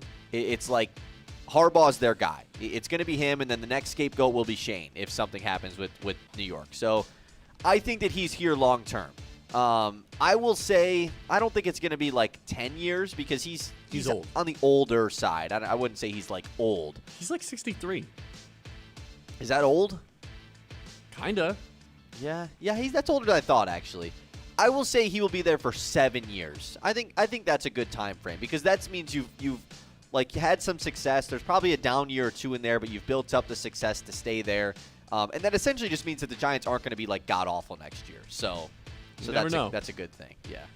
How about this one? Ben Johnson in Chicago. Oh, we're going that way. Okay, this is tough because Ben Johnson has immediately walked in and become one of the best coaches in Chicago Bears franchise history. And so, like, that plays into he's already kind of earned 5 years in Chicago, no matter how bad everything goes from this point on. You also believe that Caleb Williams is going to continue, and I'm not just saying you specifically, but in general, the NFL fan would believe Caleb Williams is going to continue to improve. So I think Ben Johnson's the Bears coach for like a crazy long time. Like, I think he's got 15 years on him, honestly. I think so, dude. Like, unless he wants to leave and go somewhere else, why would Chicago fire him? They love him, man. Even if he's bad for like a year or two, it's like, oh, yeah, he wasn't as good as when we had Matt Nagy as the coach. You know, like, look at all these disasters they've had, and now you've hit this home run hire in Ben Johnson. I would never get rid of him. How about KOC in Minnesota? Oh, you know how much I like KOC. So here's the thing for KOC. It's like, look at what he's done without getting an elite quarterback.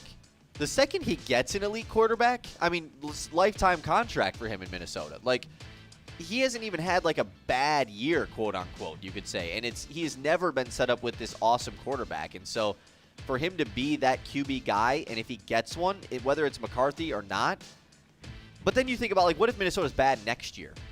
The division's really good. Like, that's what I just try to think of. Like, is there a world where anybody gets moved off of in a year from now? I think KOC is probably in the same boat as, like, a Harbaugh as far as that goes. I bet he's got, like, 7 years, 6 years.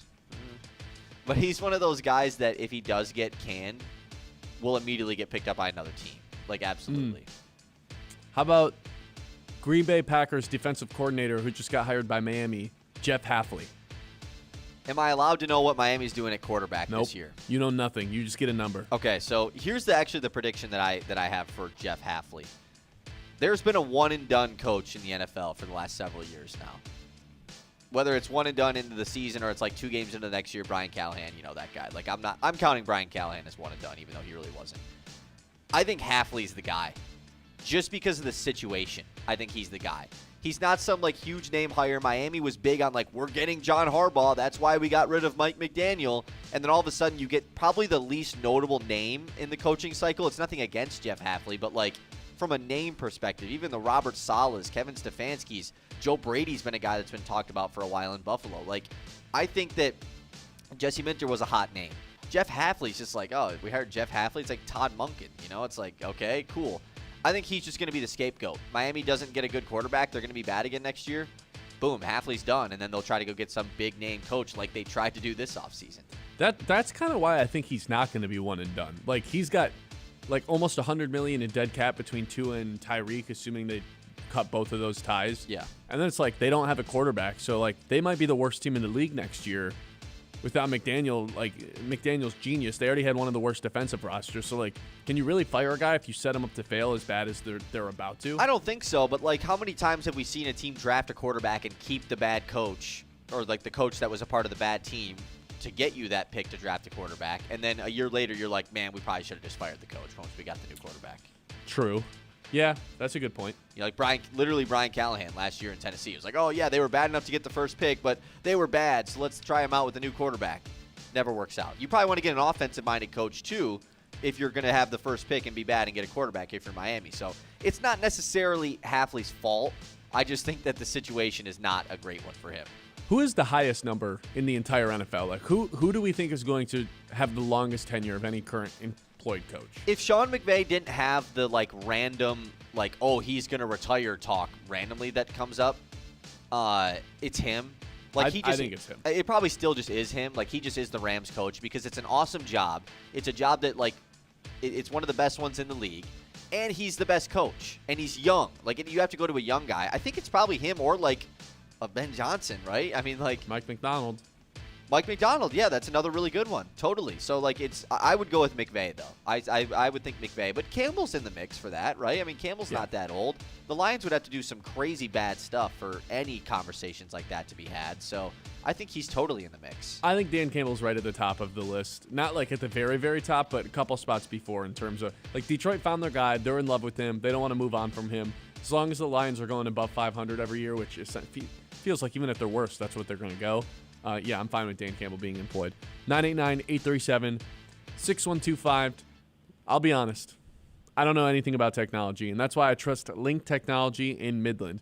They handle all the complicated stuff. IT support, cybersecurity, cloud solutions, networking. So I don't have to do all the stressful stuff. You know? Whatever your business needs, their team knows exactly what to do. They make sure it's easy to understand.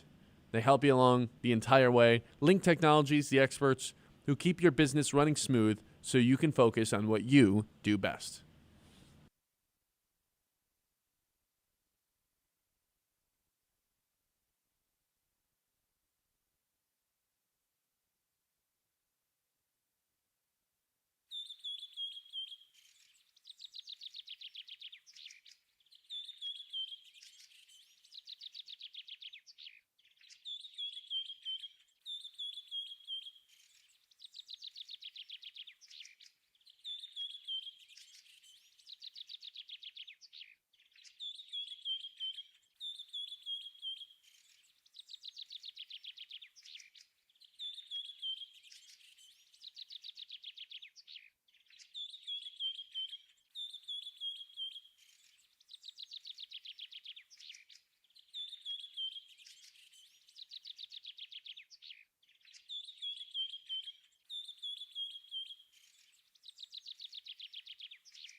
All right, welcome back in. Ben Bosscher Show live here on YouTube, live on Facebook as well. You guys can see us on both of those ends. You can see the difference at Midland Eye Care, where your vision is their focus, offering comprehensive eye exams, glasses, contacts, and advanced eye health services. Friendly, knowledgeable staff and a wide selection of stylish frames for every face and every budget. Locally owned and trusted by families throughout the Midland area while offering comprehensive eye care services and in-demand lenses and frames. Whether you're updating your prescription or checking in on your eye health, they've got you covered. Book your appointment today and start seeing clearer tomorrow. I said I think Jeremy Fears is the best player in this game. You said it's Yaxel Lendeberg. I think you and I would each have the other person second, so we just have 1 and 2 flipped. Nah, I'd have No, I'm just kidding. I think I'd have Ademir third. Yeah, I think I get behind that. You know what I have an issue with? Tell me. I don't know how to grade Merez Johnson. I just don't know. I don't know where to put him, man. He might be the third best player in this game. I'd have him fourth. But Kohler? I mean, I think Kohler. I have him over Kohler might be like Michigan State's best source of offense in general, you know? And so it's just like, I don't know. It's tough. For me, just Merez Johnson is just, I've had such a difficult time figuring him out this season. Well, it's funny because he comes in and it's just like, oh, he's just a bully. But the last month and a half, it's just been like, oh, he's also a bully that leads them in scoring every other game. That's what I'm saying. Like, he has had such a bigger role on this team than I ever could have expected. And that was like early in the season. I remember we were talking about, like, could they ever run a 3-big lineup? Could that ever be a possibility?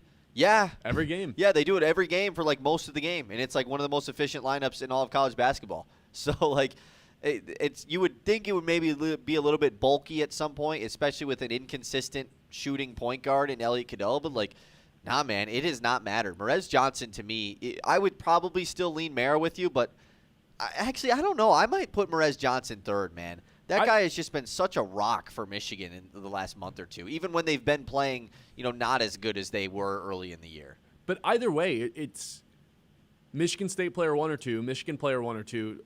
I would flip Fears and have him first. You'd have Lendeberg. But then they got 3 and 4, you're saying? But then it's like, yeah, it's Michigan 3 and 4 no matter what. Then, shoot, I guess it is probably just Jackson Kohler after that. It's for sure is Kohler, yeah. The guy who can flip the game the most, probably Cohen Carr. Because if he hits a couple threes, if he hits a couple threes, I'm still probably just letting him shoot as many as he wants. Yeah, but if he hits a couple threes, and that's like, that's such a plus for MSU. Exactly, yeah. Yeah, and again, like, just the spark that he can provide the team from the standpoint of firing up the crowd, which, to your point, doesn't need to be fired up for this game. I really do think this is going to be the best atmosphere we've had in the Breslin Center for over 5 seasons. Like, because there was a stretch where Michigan had won 4 games in a row in 2018, and then 2019 rolls around, and Michigan State's so hungry for a win. It's a top 10 matchup, and they kick their butts. That's probably the most fired up the Breslin's been in a long time. Like, I'd go at least as far back as that for what this is going to feel like tomorrow. Top 10 matchup. Tonight, yeah. Top 10 matchup. It feels like there's a true hatred in the rivalry after what happened last year, which we haven't even really jumped on yet. There's some bad blood, and I'm all here for it, because somehow one of my group chats started debating yesterday of who was in the right, who was in the wrong last year. LJK, oh, you're not allowed to stand at half court. Well, the tradition. Like, what are you doing? Get off. You were told to get off. I love what happened last year. I think it was just made the rivalry and made this year's game better. I wouldn't change anything that happened last season. And then Izzo went on just this crazy media tour that week. He went on every show there was to talk about it. May or Izzo? Izzo. And I remember May doing it. May did before. Yeah, I guess May did as well, actually, after the game too. But Izzo went on every show, and he did the whole, like, oh, like, I don't really want to talk about that. And then, like, actually did talk about it, which I thought was funny. But, yeah, like, this game, I think you're right. It has the case to be, like, the biggest one because, one, I don't really think it's going to be a blowout for either side. Like, well, but last year it ended up in a blowout both times for MSU, which I didn't really expect in either game. And I don't think that's a possibility tonight. I think this is going to be a close game no matter what, so it's going to feel crazy in there. Like, it's going to be one of those games where you're going to be able to hear, especially if they pump it up pretty good on Fox, like the crowd noise, which they they should hope have they to do. pump it up. But they pump up They should turn down Gus Johnson. they just pump have up the the crowd rim mic on. mics in there, man. I know that they blast the rim mics when Cohen Carr. There's a rim mic guy, I think. Yeah. Just for, like, if there's ever a fast break, it's like, hey, go down, and just throws it all the way up to the top because it sounds like the rim breaks off when he has a dunk. But I also Gus saw Johnson's going to sound like a dying car when Cohen Carr goes and dunks. He's going to sound like a car trying to jump, like trying to start, and it won't. That's what he's going to sound like. because it's freezing cold out. And I saw that, I don't know what the time actually was, but they weren't letting the students line up early, like camping out or the night before. Because of how cold it was? Because of how cold it was. Dangerous. I assume they're letting them do it throughout the day today, but like they wouldn't let them do it last night. So I don't necessarily know how that's gonna that kind of sucks that it's freezing cold outside from that perspective. But you obviously know it's still gonna be packed there. Yeah, what the hell? I thought we were done with the cold. We had that Arctic blast last week, and now it's just back to being. I think today was the coldest day. Like not to do a whole deep dive on the cold here, but like when I walked outside this morning, I was like, oh, no, this is the coldest day of my life. I think. Yeah, you breathe in, you feel like your throat's gonna implode. My nostrils just freezing as I'm walking outside, like just makes no sense. Warmed up my car for a solid 15 minutes. Made no difference. Yeah, Got still- in and you were freezing Still ice cold. It needed to be warmed up for 45 minutes probably this morning. Frigid cold day in Michigan. 989-837-6125. This is the Ben Bosscher Show live here on 100.9 The Mitt. We'll get to the 11 o'clock hour presented by Yetter Insurance when we come back.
11 o'clock hour here is always brought to you by our friends over at Yiter Insurance Group. Yiter Insurance Group, they're here to make sure you're covered every step of the way. Locally owned and trusted in Midland for decades. They treat you like family, not just another policy number. From home and auto to business and life insurance, Yiter is the right coverage for every stage of life. Their team makes insurance simple with real people that you can actually talk to. That is Yiter Insurance Group. They'll be there when you need them since 1940. I feel like we've hit all the angles on the Michigan State stuff, so I want to go to what the people have to say on this one. We've got how many different angles have we talked about this from? It's the lowest ranked matchup in the history of Michigan versus Michigan State, 10th total, number 7 versus number 3. We've got the 2 best defensive rated teams in the entire country. Now I just want predictions. What is going to happen today? Let us know in the YouTube. Let us know in the Facebook chat so we can get some other people in here. Final predictions, 11 o'clock. I've got Michigan State winning tonight by 5 points. I'm going to go 57-52. Wow. Low scoring game. You? When did it flip for you? That's what I want to, before we go to my prediction. Because I would have just assumed that you were on Michigan. Like, you know, if I would have asked you this 2 months ago, you know, you were like big on, well, Michigan's going to beat Michigan State, no doubt about it.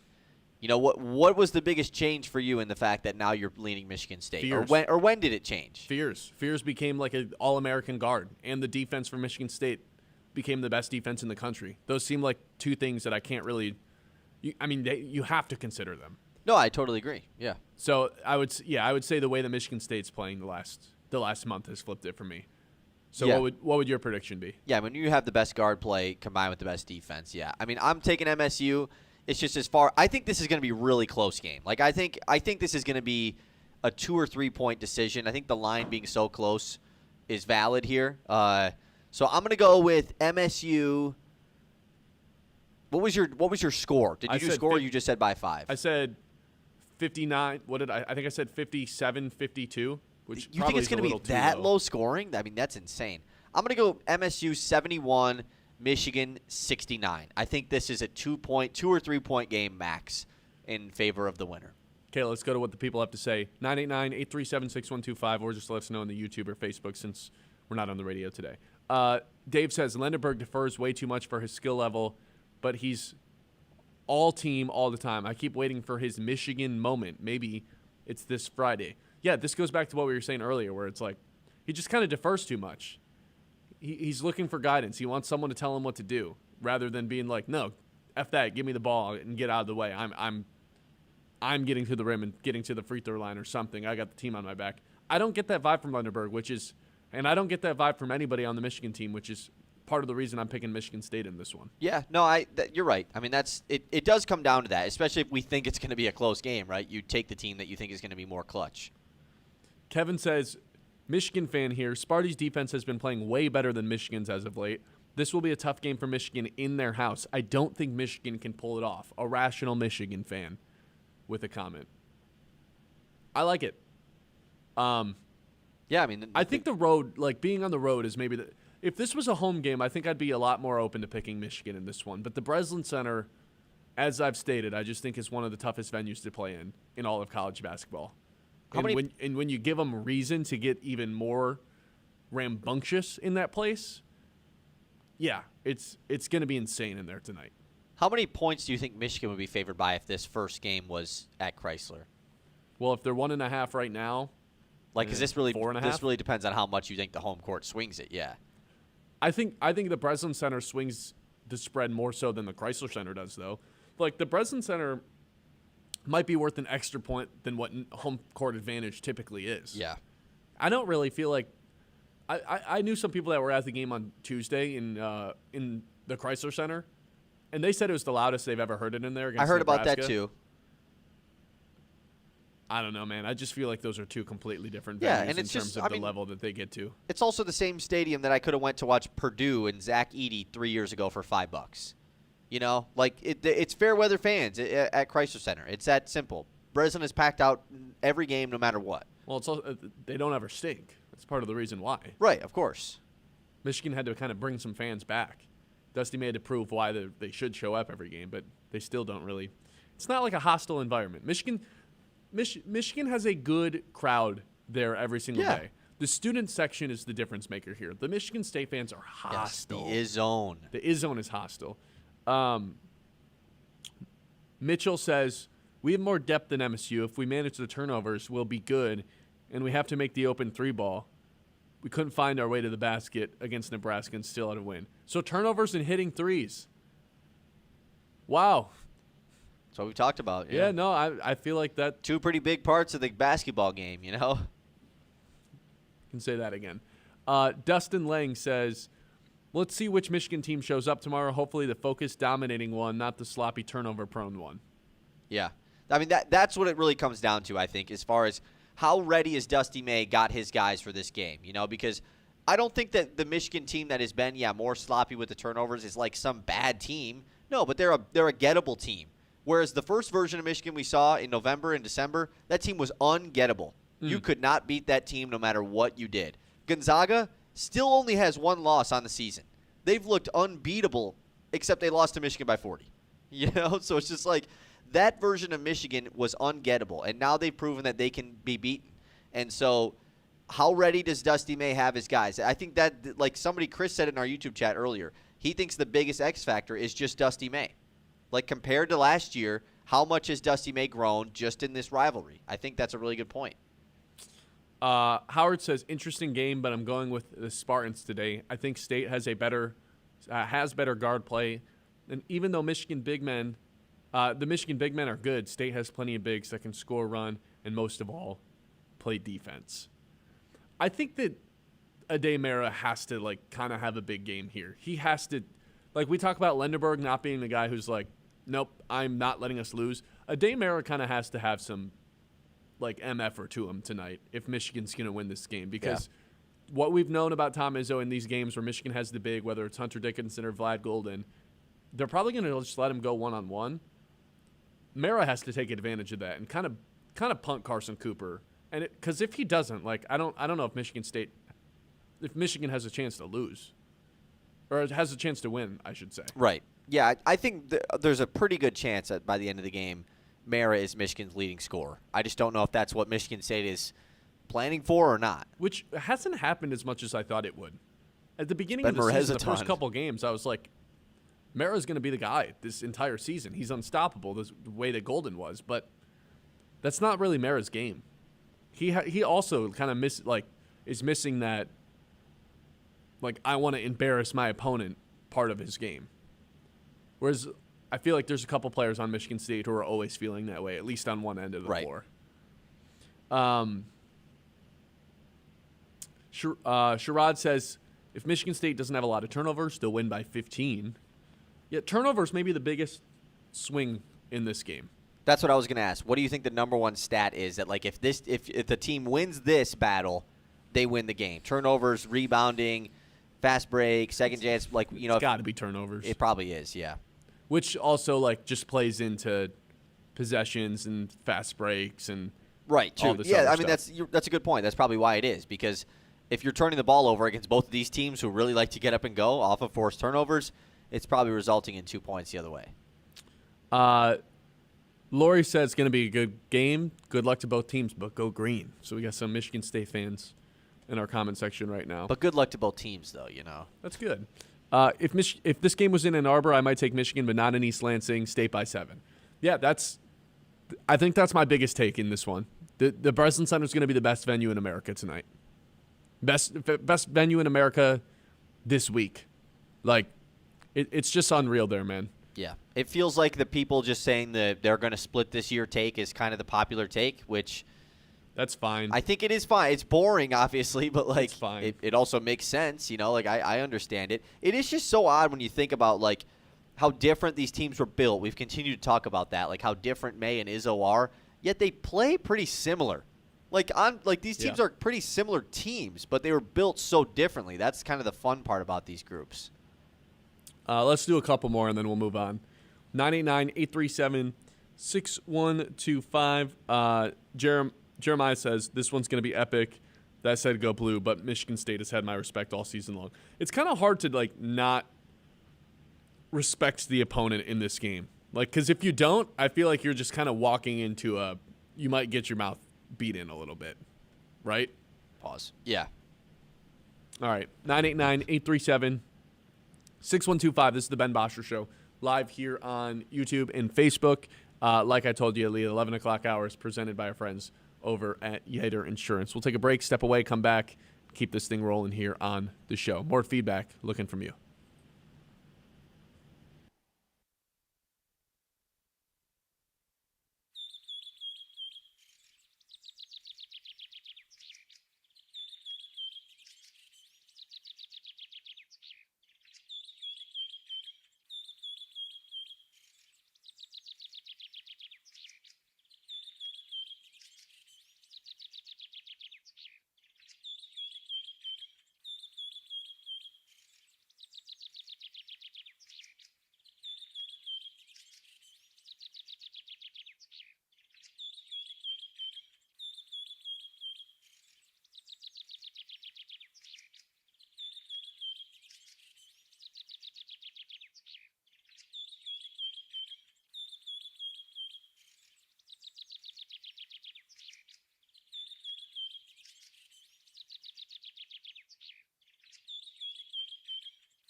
All right, welcome back into the Ben Bosscher Show. Let's take a break from the Michigan State stuff. Obviously, the biggest game of the year tonight for either team. I do want a couple thoughts on the Pistons game last night, though. They are the first-place team in the Eastern Conference, after all. The Tobias Harris double standard is getting a little out of control. It feels like if Tobias Harris has a halfway decent night, whether it's Blaha or Johnny Kane on the call, who didn't somehow thought Tobias Harris and Isaiah Livers were teammates last night, it feels like there's just this double standard of like, oh my God, Uncle T, we need him. He's this incredible leader on the team. And then you look up and he's like, he has 13 points right now. That's how many he had yesterday, and you would have thought he had 40 the way that they were talking about him yesterday. Look, I like Tobias Harris. I do. He's a veteran of this league. He's savvy. But here's the thing. He doesn't get to the free throw line. The most amount of free throws he's attempted this entire month was 4. He takes bad percentage shots. He doesn't really get a ton of assists. The most assists he's had this entire month is 4. The most assists he's had this entire year is 4. He's not a good facilitator. He's not like a give him the ball and the rest of the offense stops, but you give him the ball and sometimes everybody else ends up just watching him post up and then fade away. When he's not scoring 15 points, he becomes a pretty useless is a stretch for sure, but a player who's not really helping out in a lot of other ways. Decent rebounder, not a great passer, and at the end of the day, he's averaging, 13 or 14 points a game, when in reality, if the Pistons are really going to do this and start beating teams in the Eastern Conference in a playoff series, we're going to need a hell of a lot more than 13, 14, 15 points per game from someone who, your highest paid player, essentially, sans Cade Cunningham. So I'm becoming a little frustrated with the double standard where it's like we can't say anything bad about Tobias Harris, and if you do, it feels like you're dumping on him. That's not the case. It's just clearly the most upgradable position that the Pistons can have. Yesterday, they only scored 96 points. I don't hope they lose ever. I think they need to clinch up that 1 seed as fast as they can. So obviously, I hope they win tonight. If they lose tonight to Golden State, I do hope it's once again one of these games where it's like we can't score 100 points, which in today's NBA, you kind of just have to do with the amount of possessions that are being played throughout the course of the 48 minutes. So is this fair to be frustrated with the Tobias Harris thing? Because it's not like he's playing bad. It's just like his averages in his average game, it's just not quite good enough for the Pistons to win 4 playoff series in my eyes when he doesn't really do a whole lot other than give me the ball and everybody watch me do a little post up here. No free throws last night, 1 assist last night, and for some reason, Special K and Johnny Kane couldn't stop talking about him, foaming at the mouth. I think that Tobias Harris, for what he provides to the Pistons, is fine. I think he provides it's fine, what he does. I think he's a surprisingly clutch player for them in a lot of games. The thing is, though, he makes $26 million. Yeah. That's why it's a problem. It's honestly him if he was making a mid-level exception, if he was making what Karis LeVert is making right now at $14 million a year, I would have no issue with Tobias Harris. I would think, yeah, he's fine. He provides something for Detroit. He's a vet. He has these clutch moments in games. Sometimes he has spurts of offense, sure. There's a lot of weaknesses, like you said. Doesn't get to the free throw line. A lot of his shots are just low percentage shots in general. It's a lot of fadeaway, mid-range looks, stuff like that. But he doesn't make $14 million. He makes twice that. And so that's why you can be frustrated. That's why when you think about if you're being paid $26 million, yeah, you probably should be the second leading scorer on this team. You probably should be at least some pressure off of Cade on offense because right now, boy, it feels like there's just no answer for anything outside of Cade Cunningham to develop offense for this group. And so, yeah, I think that Tobias Harris as a player is fine. The issue is the money he makes is not fine. And that's why he needs to be the upgraded spot. And when Cade gets doubled off of the screen at the top of the key and you kick it to Tobias on the wing, it's not like he's some elite three-point shooter. He'll shoot it, yeah. But it's not like he's some he's open. Yeah. Oh, down. No. Oh, God. It's Duncan Robinson we left open. Yeah. No, it's not that at all. And then he doesn't really attack the basket, and he doesn't really draw double teams. And, again, he's averaging 3.5 assists per game? Probably not even that. 2.3 assists per game in January. So, there's just not a lot of offensive creation with Tobias Harris. He's fine. I think he'd be like awesome. I mean, he kind of fits the Karis LeVert role in a way where it's like, you said this yesterday about Karis LeVert. He's not good enough to help a championship team, but he's not bad enough to like be some minimum player. Tobias Harris is like the ultimate version of that, and that's kind of been the entire story of his career, where it's like everywhere he's been where he's supposed to be a title contender, they end up getting frustrated with him because he's not providing enough. But then he goes to like a team like the Pistons last year, where it's like there wasn't a ton of expectations, and he's awesome, and he has been awesome, but then like the bar gets raised and the standard of what the team and the expectations of the team are, and he stays the same. And that's where I've become, I think, you know what the best way I can put it is? I think the Pistons have outgrown Tobias Harris. That's what I think it is. I think that's a really good way to word it. I'm with you, because when they did bring him in, it made a ton of sense. They had the money. You might as well pay him. It's a short-term contract. Veteran, they needed one. Yeah, and I think they still do need a veteran. Like, I think it's like a good that's what Tobias Harris provides the best out of anything. It's just his veteran presence. Yeah, you know? Nobody else on the team has won a playoff series. Right, exactly. And Actually, I don't really know if has Tobias won. Duncan Robinson. Oh yeah, Duncan too. But like Tobias is, it's not like he's some great playoff performer, but nonetheless he's Opposite. He's a veteran that also wants to be in Detroit, and I think that like plays a lot into it.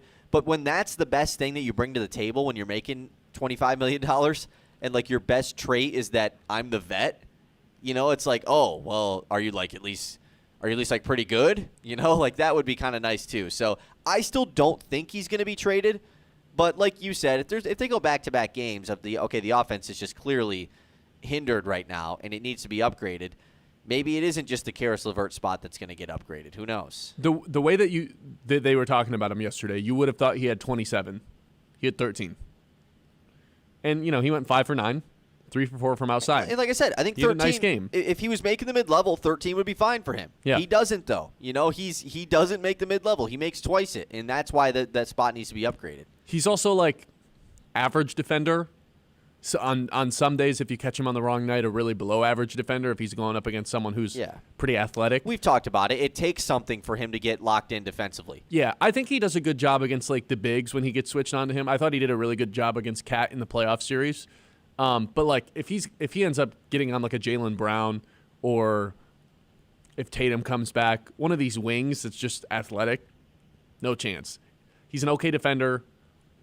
He's not a knockdown shooter. I think the biggest thing for me is he does, like, if I told you he went 5 for 9, 3 for 4 from 3, it'd be like, oh, cool, he probably had 20 points, right?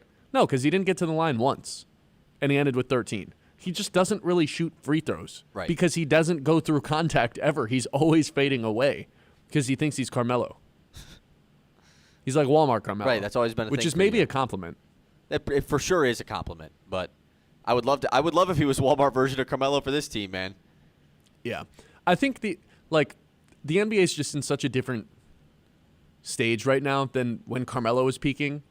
And Tobias still like embodies a lot of that, where it's like, I'm going to play one-on-one from 17 feet out, and then I'm going to fade away or do one of the jabs, like 6 jab steps, and then I'm going to pull up. They're just low-level looks. Yeah. We've learned enough about basketball and the analytics of it to know that most of his shots are just not a high percentage shot. Yeah, there are a lot of post fades. I mean, that's like a large majority of his shots. He gets more post touches than anybody on this team.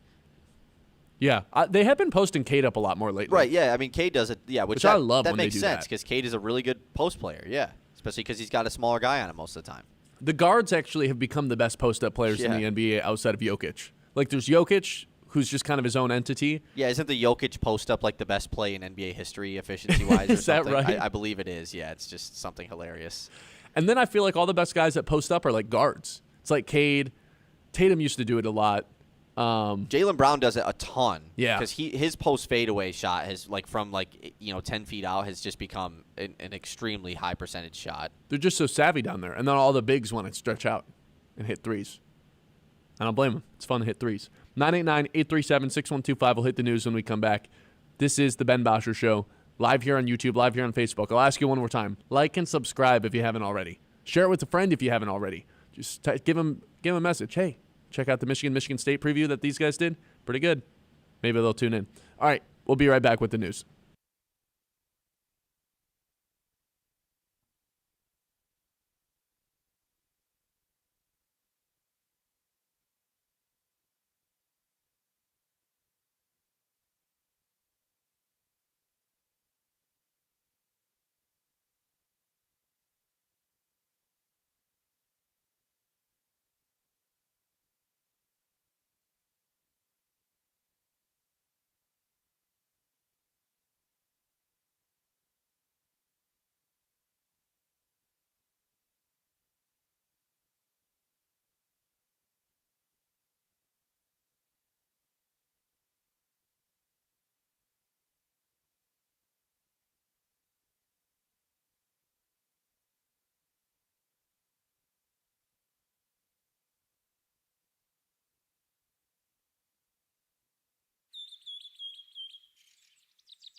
before we get to our two traditions to close out every single show, before we send you off for the weekend for a great Michigan battle tonight in East Lansing, a Pistons versus Warriors matchup.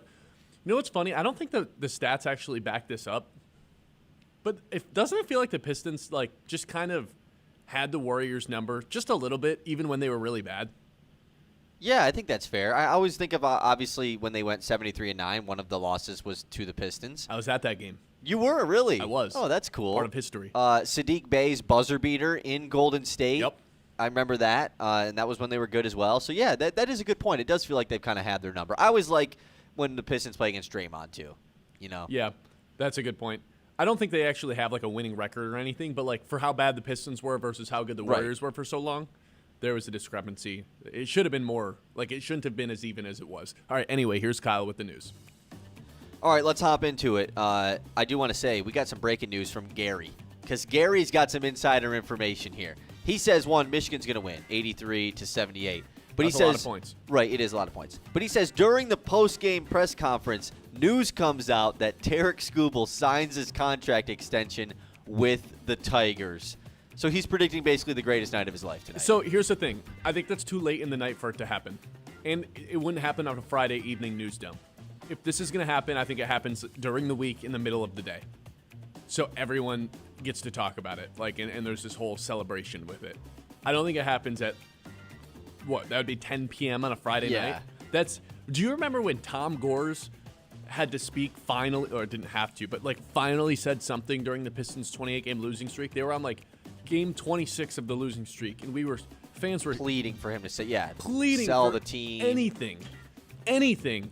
And then there was a Friday news piece by James Edwards, the best sports Detroit writer we've had in a long time, who's now covering the Knicks.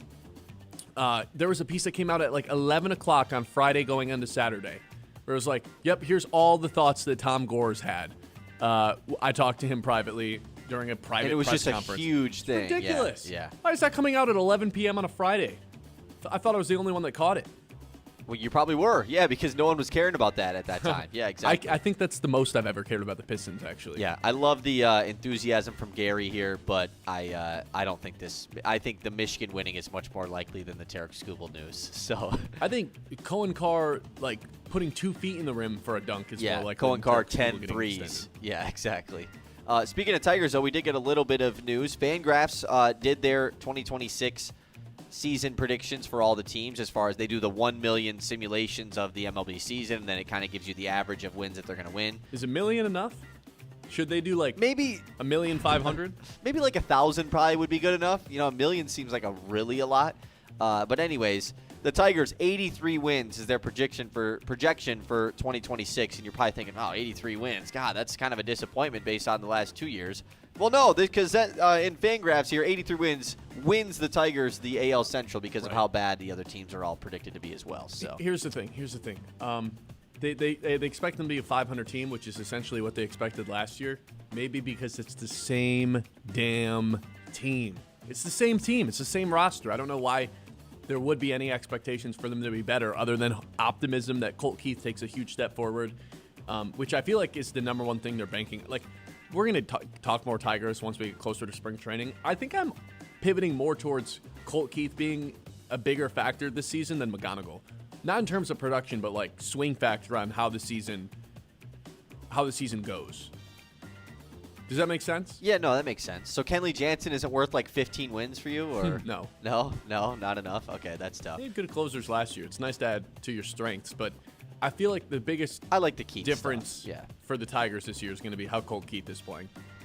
They have the Royals predicted as the same record as the Tigers with 83 wins. So I think the Royals is going to be the threat this year. Cleveland, you can never count them out, but yeah, we'll continue to monitor that. Okay, we did talk about the Pistons, and obviously they're playing the Warriors tonight. That's a late game, 10 p.m. I did want to just give a quick update on the NBA standings, because we haven't really done that in a while, because the Pistons, man, if they just would have picked up a win last night, they would have been tied with OKC for the least amount of losses in the NBA, because the Thunder lost again. Man, the Thunder are 6-4 in their last 10 games, which for any other team wouldn't be that bad, but for OKC, it's whoa, what's going on here? They're 38-11. The Pistons are 34-12, both atop their conferences. Any thoughts on OKC, Ben? I think I've pivoted from it being OKC versus the field and still taking OKC. I would rather just take the field now. I still think they should be the favorites to win the title, but I don't think it's like overwhelming favorites anymore. It's just that's a tough Western Conference to make it out of. Right. We saw a Western Conference contender last night in the Timberwolves just take it to them. We've seen the Spurs take it to them. Healthy Nuggets team is always just going to be a team that you can't really count out. I would much rather just take the field than OKC at this point. You know, I go on generic sportsbook to see what the odds would be for OKC to win the title. This is how you know Bill Simmons has made his imprint in this field, because Con Knipple is a tab on NBA. Like there's awards, there's conferences, there's finals, and then there's Con Knipple. It's got to be for like threes made by a rookie, right? It's for when he will make his rookie the three that sets the rookie record. Yes. When do you think that's gonna Sadiq happen? Bey used to have that record. So that's not even like a is he going to break it? It's just a when he's going to. It's just a when he's going to break it. It's all like in March though, so it's some time from now. Yeah, OKC still minus 1,100 though for most regular season wins. Pistons are second, but it's quite a big gap there. So they're still pretty confident in OKC. As far as the rest of the Eastern Conference goes, though, the Knicks and Celtics are both tied for second right now, 5.5 games back from Detroit. And then Toronto and Cleveland are 6.5 games back at the 4th and 5th seed. Who do you not want to play the least in round 2 if you're Detroit? Who do I not want to play the least? Sorry, that didn't the make double sense. negative. Who do you want to play the least? In the first round? In the second round. Like, you get matched up with this team in the 4-5. Like, who do you want to avoid in the 4-5? Do I know if Tatum's healthy? Because if Tatum's healthy, I want to avoid the Celtics. But if it's a Tatumless Celtics, probably just still the Knicks. Yeah. Like, ideally, I think it's Raptors-Sixers are the 4-5. Yeah, that'd be awesome. Because then, like, Cleveland is the 6 or the 7. Don't have to worry about them in round 2. Yeah, right. Okay, so that will that'll wrap up our. And obviously, like, we still don't know the trade deadline. Trade deadline next Thursday, by the way, for people that are following. 6 days. Other college basketball games this weekend, because there is some big ones outside of this. If you are an NBA person and you want to figure out more about these top prospects, BYU at Kansas tomorrow at 4:30. A.J. DeBonsa, Darren Peterson, two of the top prospects so far in this year's NBA draft. Both have had awesome freshman seasons. That's going to be a really fun game. DeBonsa at BYU and Peterson at Kansas. And then Sunday, we talked about Nebraska. Tough week for them. Obviously, they had to play Michigan. Now they got to play Illinois. It's Illinois versus Nebraska, 4 p.m. on Sunday. Pretty big game there. Obviously, I know Michigan and Michigan State are going to be keeping up with that one as well. Can't wait. A lot of basketball ahead. We'll end the news here. Early suitors for Giannis Antetokounmpo from Shams Charania include the Heat, the Wolves, the Knicks, and the Warriors. Do you have an early prediction to where Giannis gets traded, Ben? I think it's the Warriors. They're the team that's desperate enough to do it, and their draft picks are probably the most enticing because who knows what the Warriors' draft picks look like in 2028, 2029. So they're the team that's most desperate. I think that kind of revived their title aspirations. If you have Giannis and Curry, you can at least try to convince yourself that you can bully your way through the West. It still probably is not enough, but still 2 top 10 players in the NBA. You can talk yourself into it. You can sell it to your fans. So yeah. I would say Giannis. And it's also a big the Warriors. It's also a big market for Giannis, which it kind of just fits. I feel like he's not going to go to another small market team. I don't know how the Wolves would do it, but Ant and Giannis, man, So fun. that would be crazy. All right, that'll wrap. Imagine they kept Gobert too, somehow, and they just leaned into the you're not scoring on us. And then we also just have Ant. Yeah, we have two guys who have won Defensive Player of the Years in the last 6 years, and Anthony Edwards.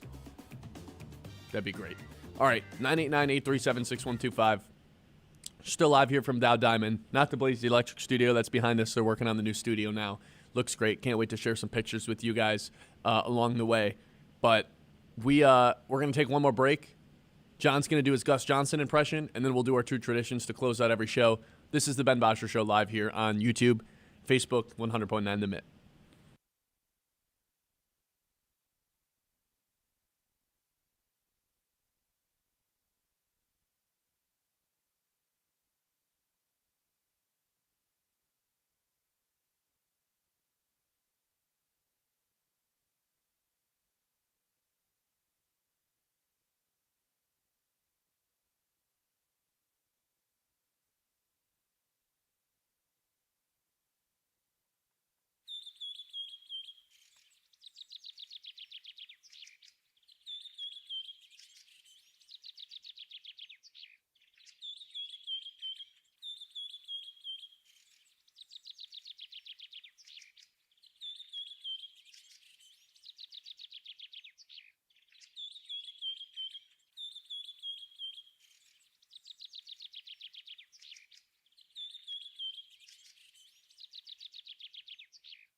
All right, we have two traditions to close out every single show. But first, Gus Johnson is live with us here in the suite that we are in inside of Dow Diamond. Hello, Gus Johnson. Ha ha! What's up?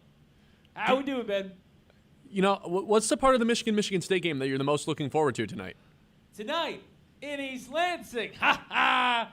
I got Iwachukwu. I got Jeremy Fears Jr., Carson Cooper, and then for the Michigan Wolverines, Ademara, Yaxel Lindenberg. Who's going to win tonight? 6 seconds to go. Fears, crossover, spin move, kicks it out. Iwachukwu at the buzzer. Oh! Divine! Oh, so divine! 71-69. Bill Raftery, the All-American girl from Michigan. Allison Williams, Fox Sports. This is January Madness. That's good. Rest Thank in you, peace Gus, to our for YouTube hopping on the show with listeners. us. We Yeah. appreciate you, Gus. Gus has Michigan State winning. That's good stuff. In East Lansing, In East Lansing, he has them winning the tonight. Embassy Suites. Who was shot? Embassy Suites. That's in Ann Arbor. I made a mistake. I don't know what I know that from. Something It's different. when Jim Harbaugh was Oh. in the Embassy Suites. Oh, that's but right. it didn't matter because the Michigan Wolverines beat Penn State with Sharon Moore. Who cried like a little baby after the game. I didn't say that. I did say that. All right, let's do our two traditions to close out every show. John, you're electric as always. Yeah, thanks, John. First of those is our lock of the day, which smashed once again yesterday. Jalen Duren just owns Mark Williams. Like, every time that they play Mark Williams, whether he's on the Suns or on a different team, I feel like we just need to take every Jalen Duren prop that we can. He destroys him every time. Yeah, and it added to your pretty good January that you're having so far. 2.81 units up now in the Big 2-6. You're also 2.1 units up this week, so you're locked in for another win of a week. That's 3 straight weeks that you're going to win, Ben. 11-9 record the first 20 days or 20 shows that you've had to pick. So a chance to go 4-1 this week, which is something you haven't done so far yet this year. I haven't done that once this year. What have I just kept going? You've gone 3 and 2, yeah, twice. Okay. I'm not going to pick a Michigan or Michigan State game or the winner. I am picking Michigan State to win, but I'm not going to pick that for my lock of the day. Before I give my lock of the day, Gus Johnson has left. John Vicari has now joined us. He's going to pick his winner. Good old-fashioned, where am I going to school style. John. Ooh. I don't know, man. This is a tough one. Michigan State? Do we do a clean sweep? Because you guys have both predicted MSU. Oh, what was he committing to? Oh, he's wearing the state hat. Wow. Is he gonna prank us out though? Sporty. What's up? Is he going to prank us out? Is he going to do the thing where Yeah, he is like it- puts on the hat and then it's a prank? I kind of just did that with the pump fake, no? Oh, okay. It'd be getting too out of hand nowadays, though. Dudes be throwing on Yeah. the whole hat, celebrate, and then be like, never mind. Wait and a throw it- minute. Yeah. No. Sorry. Clean sweep. Wow, that That's Spartan tough. show today, huh? It's a sweet hat. It's good, Cal. Yeah, for sure. You want to give us a story real quick on why you have the Michigan versus everybody hat? Sure, because the payoff days here at 100.9 The Mitt, I didn't think that Michigan was going to beat Ohio State in the 2023 season. So I said, all right. I was so confident that wasn't going to happen. I thought Ohio State was the best team in the country. I said, all right. In our YouTube chat, there was a guy, Jeremy from Beaverton, right? I think so. I think that was his name. I don't know where you are, Jeremy. Hopefully you're out there listening somewhere. But he said, and along with Ben and some others that were on the show, that, all right, there should be a bet because John keeps saying that Michigan's going to lose. And I said, all right, I'll dress up like Jim Harbaugh. So I got this hat. I got a Jim Harbaugh jersey from Ann Arbor, and I had to wear that and these khakis. I think these actual khakis for an entire week, Monday through Friday. And the jersey. The whole week The is whole crazy. week. The whole week. Every show I had to wear it. And the jersey was way too small on me, so it was a pain in the butt to get on. So, yeah. Double XL? Double Yeah, no, X of course- small? well, extra small? I'm huge, you know. Yeah. It probably was a small one. It should have been a medium. I'm taking the under today for my lock of the day, by the way. It was at 160. It was at 164 or 165, Kyle? 160 or 146. Oh, yeah. Nice. Wait, did I write that I down got the wrong? numbers flipped up. 146.5. Either way, I'm taking the under in this one. I think this game's in the 50s, low 60s possibly, but I don't envision either, like both teams scoring 70, even a little bit. I think I said earlier 59 to 54 is my prediction. I got Michigan State by 5 tonight. Man, Kyle, 59, final prediction. 54 is pretty low. I'm going 71 to 69. 71-69 That was is going to Gus's be. finals too. Was it actually Gus's? Yeah, that was the shot. Like the when Gus that was in studio with Like us? the when he real kicked- one? when he kicked out to Iwachuku after Fears. Oh, 71-69. Right, yeah. Divine. Oogachugwu. Yeah, 71-69 MSU. That's my prediction. His first name's Divine. That's awesome. Appreciate everyone for tuning in this week. Once again, next week we'll probably be live from this suite right here, and then we'll be back in the new studio. I'm excited. I'm excited for everyone to see it as well.